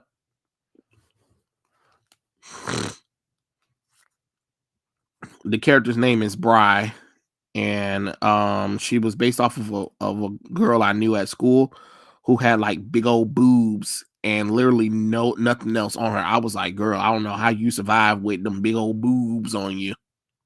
But she did. That script was 40 years midlife crisis. For real, go. Why the hell did they make they be making black girls all bitchy and selfish? Isn't the whole point of being woke not reinforcing stereotypes? Exactly. But they don't know that. They don't care. They don't care because they think they're doing something for us when they're not. They're not doing a damn thing for us. Let's see. What else I got? Oh, somebody drew my character. Let me see. I forgot who the artist was. Ease Ketchup. He drew my character Nathaniel, one of my OCs. I thought it was really pretty cool of him to do. Oh, and everybody's favorite Star Wars character. Here he is. Meet Geon from Star Wars: The High Republic. He's a rock and the ship's navigator. So I had to draw that amazing character. Let's see. There go Nubia or the Hime. There go Ink from Batman Beyond, if any of you guys remember that one. Oh, there go another person drawing my character again. Nathaniel. This one was done by the Retro Wolf. That was pretty cool. That was pretty sick how he did the character. Woo! And he even put the powers right there. That's really cool too. Oh yeah, this is my redesign of She-Hulk as a Phoenix empowered character because they made her look like a dude, and I said, "Oh no, I will not stand for it." There go Vixen.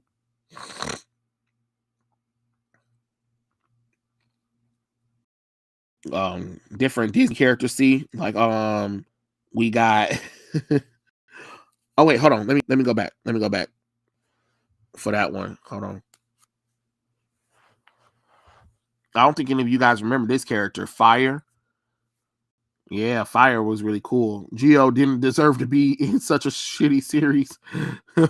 This is Fire from DC comic books. I don't think any of you guys remember this character. And then this is Kronk as Chad from Bleach. It's a more edit that I was telling you guys that I do. Sometimes on my free time, I like to just, have fun with some of the stuff.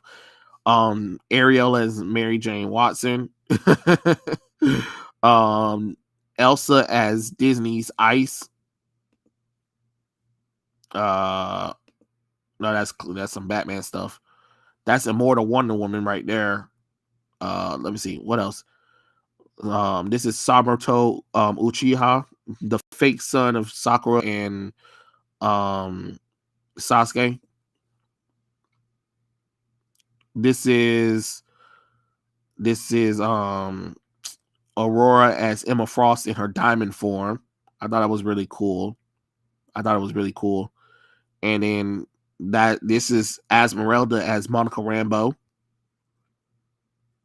And this one is Aurora as Emma Frost right here. And then this is Mulan as Silk. The character I just said I don't like, but I couldn't think of a character at the time. And then here's Miss Bella and Jessica Rabbit, being baddies, of course. I guess a lot of people didn't really like it or something like that, or they didn't realize who they were. But it's whatever. I think I. Oh yeah, I forgot Princess Tiana as Vixen, of course, and then here is Rapunzel as Orihime Inoue from Bleach.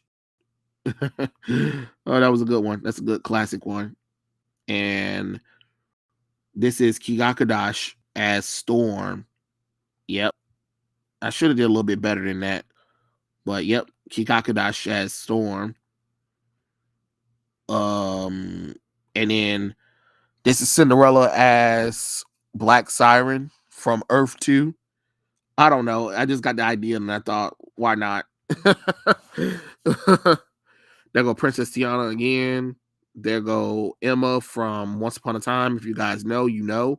There go Cheetah, Invisible Woman right there. There go Miss Marvel's ass. Hope you guys like it.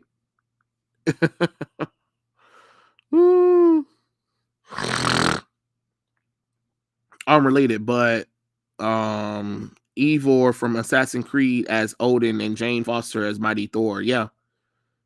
I remember seeing Vixen crawling up the homie John. I was like, oh Lord, who is this fine name and why is she that damn fine? Yep. And here is Carol Danvers as Miss Marvel with an ass. Oh God. Let's see. Martian Manhunter. Oh wait, here's what you guys say you want to see a little bit more of this. Okay, so let me know if you guys like this. Like a little bit more of this right here. Okay, so here's like a full screen of me breaking down drawings. So you guys want to see more of this? Have you ever drawn Mala from SAS? I don't know the series. I'm sorry. You're gonna have to give me a little bit more than that. But this is me breaking down the drawings and stuff like that. So I just want to show you guys this is the process that Procreate lets me do.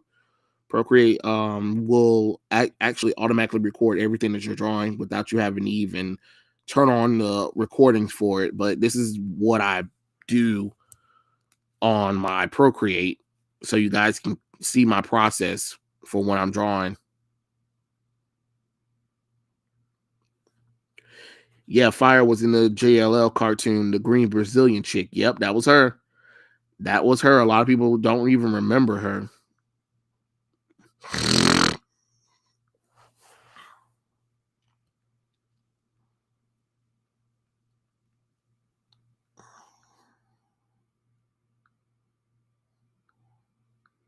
Okay, hold on. I just lost the comments. Hold on. Okay. Mm-hmm.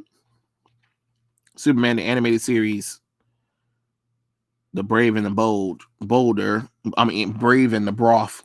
Lord have mercy.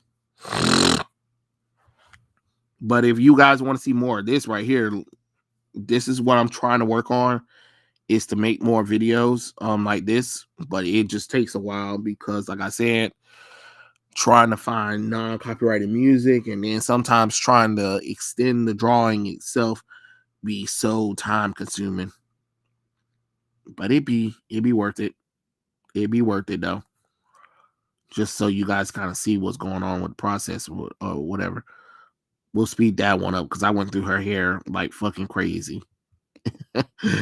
So you guys kind of see the little details and stuff that I put into the character.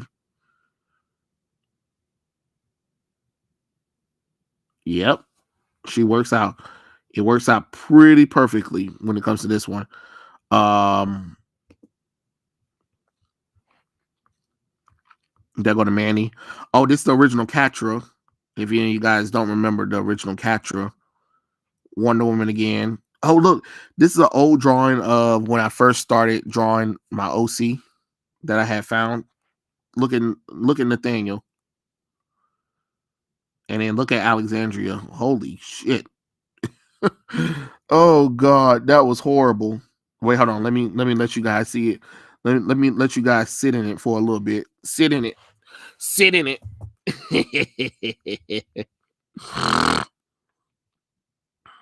I remember her. Nice.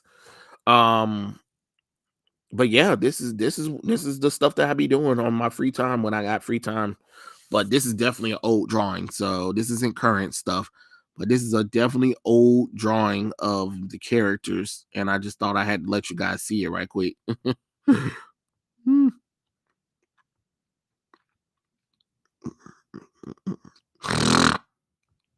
then here's some comic books. Oh, here's another person who drew my OC right there, Alexandria.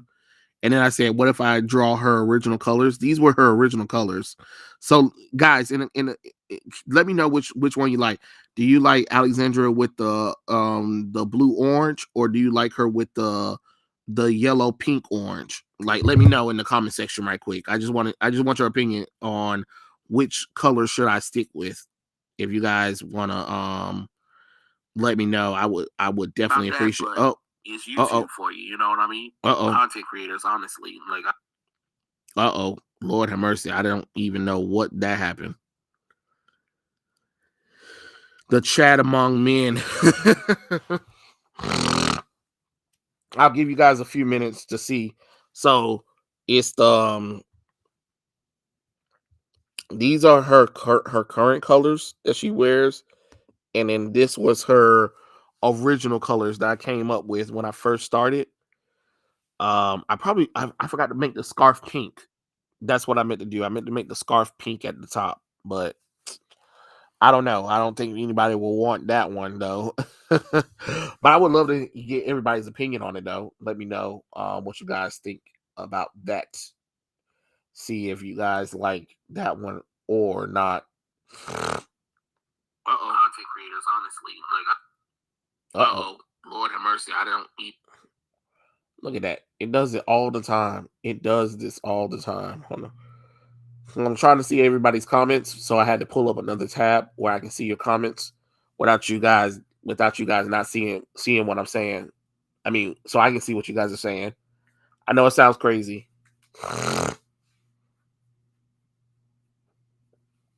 Yellow, pink, and orange it is not often that blue isn't used to make a big unique. I do like the modern colors. Okay, so you guys are liking the yellow orange color then? Is that what you're saying? Because I have drawn her more in that color, because when I did her, everybody had said that they felt like I needed to change the colors. So I changed the colors to yellow and orange, and then people actually liked that one. So I just was saying, what do you guys think about it? If that's cool. Yeah, I like to see other artists' drawing process. Okay. I don't know if I got any more. Do I have one? Let me see if I got one more that I can show you that I do.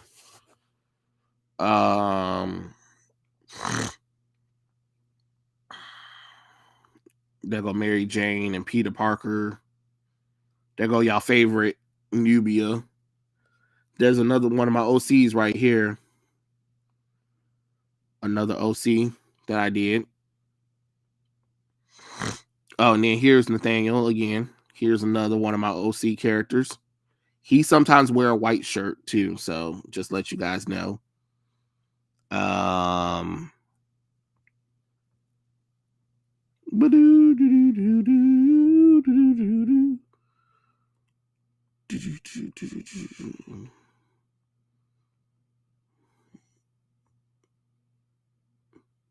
Let's see. I'm trying to scroll down so I can see if I got another little cool little thing to show. Look, there go Clownfish TV. And look, there go Psylocke.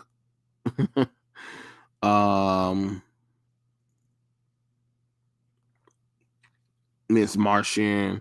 There go Sailor Cosmo, Bola. There go Nail right there as well. Hold on. I know I recorded a video of a drawing or whatever and stuff like that. And these are different Wonder Womans that I did. Maleficent, Obelisk the Tormentor. There go Hinata. There goes some more Wonder Woman. Hold on. I'm trying to see if I can get there. There go the Little Mermaid. Oh yeah, and then here is Poison Ivy capturing Bat Boy and Power Dude, two of my OC characters that I had an idea for a long time ago.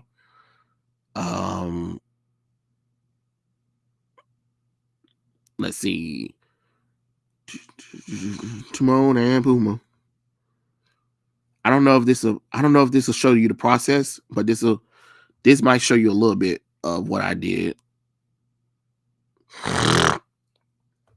So I already drew the Flash, and all I'm doing now is I'm going to ink and add effects to it. I'm gonna head out. All right. You have a good night, Ronan. I'll catch you later. Thanks for stopping by. I appreciate everyone who stopped by and checked out my streams and stuff like that. You'll be a fake one. Yeah, you right about that one. But this is pretty much it, really. Like I said, if any of you guys see anything interesting on the page, let me know. DM me about stuff or whatever, because hey, in order for anything to get better, or for me to improve, or make accommodations for your requests, just hit me up in the Instagram DMs and the YouTube stuff. My email should be in the little description below. I mean, not description below, but it's actually on my page, so you can actually get to it. But I really just wanted to kind of like show you guys a little bit of what I do, so I can at least put this stuff for offering for you guys, so you guys can at least have something. You know what I mean? Just to have something, so at least if I'm going to charge you guys for stuff, at least I have something that I can give you guys, which I'm glad I'm able to do stuff, because I know some YouTubers have to try to commission other artists to do stuff, and that's really cool too. But for me, to you guys, it is this artwork that I do. I'm going to make sure I get down with the whole creating the phrases for you guys. I see people want phrases too, so I'll get phrases. I'll fix up on the red bubble, and I'll do some laundry work. Wait, what did I just say? Laundry work? Why did I say that? I meant to probably say something else, but it doesn't really matter. It doesn't really matter. I really wish Dylan was here, because I already said my opinions about stuff, but I know you guys wanted his opinion too, so we could so we can hear what his opinions about stuff is. But we'll come back to it or whatever, stuff like that. But I'm gonna catch you guys later. It's been fun. Like I said, if you guys need to get the listing for this live stream replay or whatever, just let me know. I'll have everything. I'll have everything for you guys. Just DM me either on Instagram or Twitter, or here on YouTube, and let me know, because I ain't about to lose my channel. Y'all lost your mind. But yeah, this was pretty fun.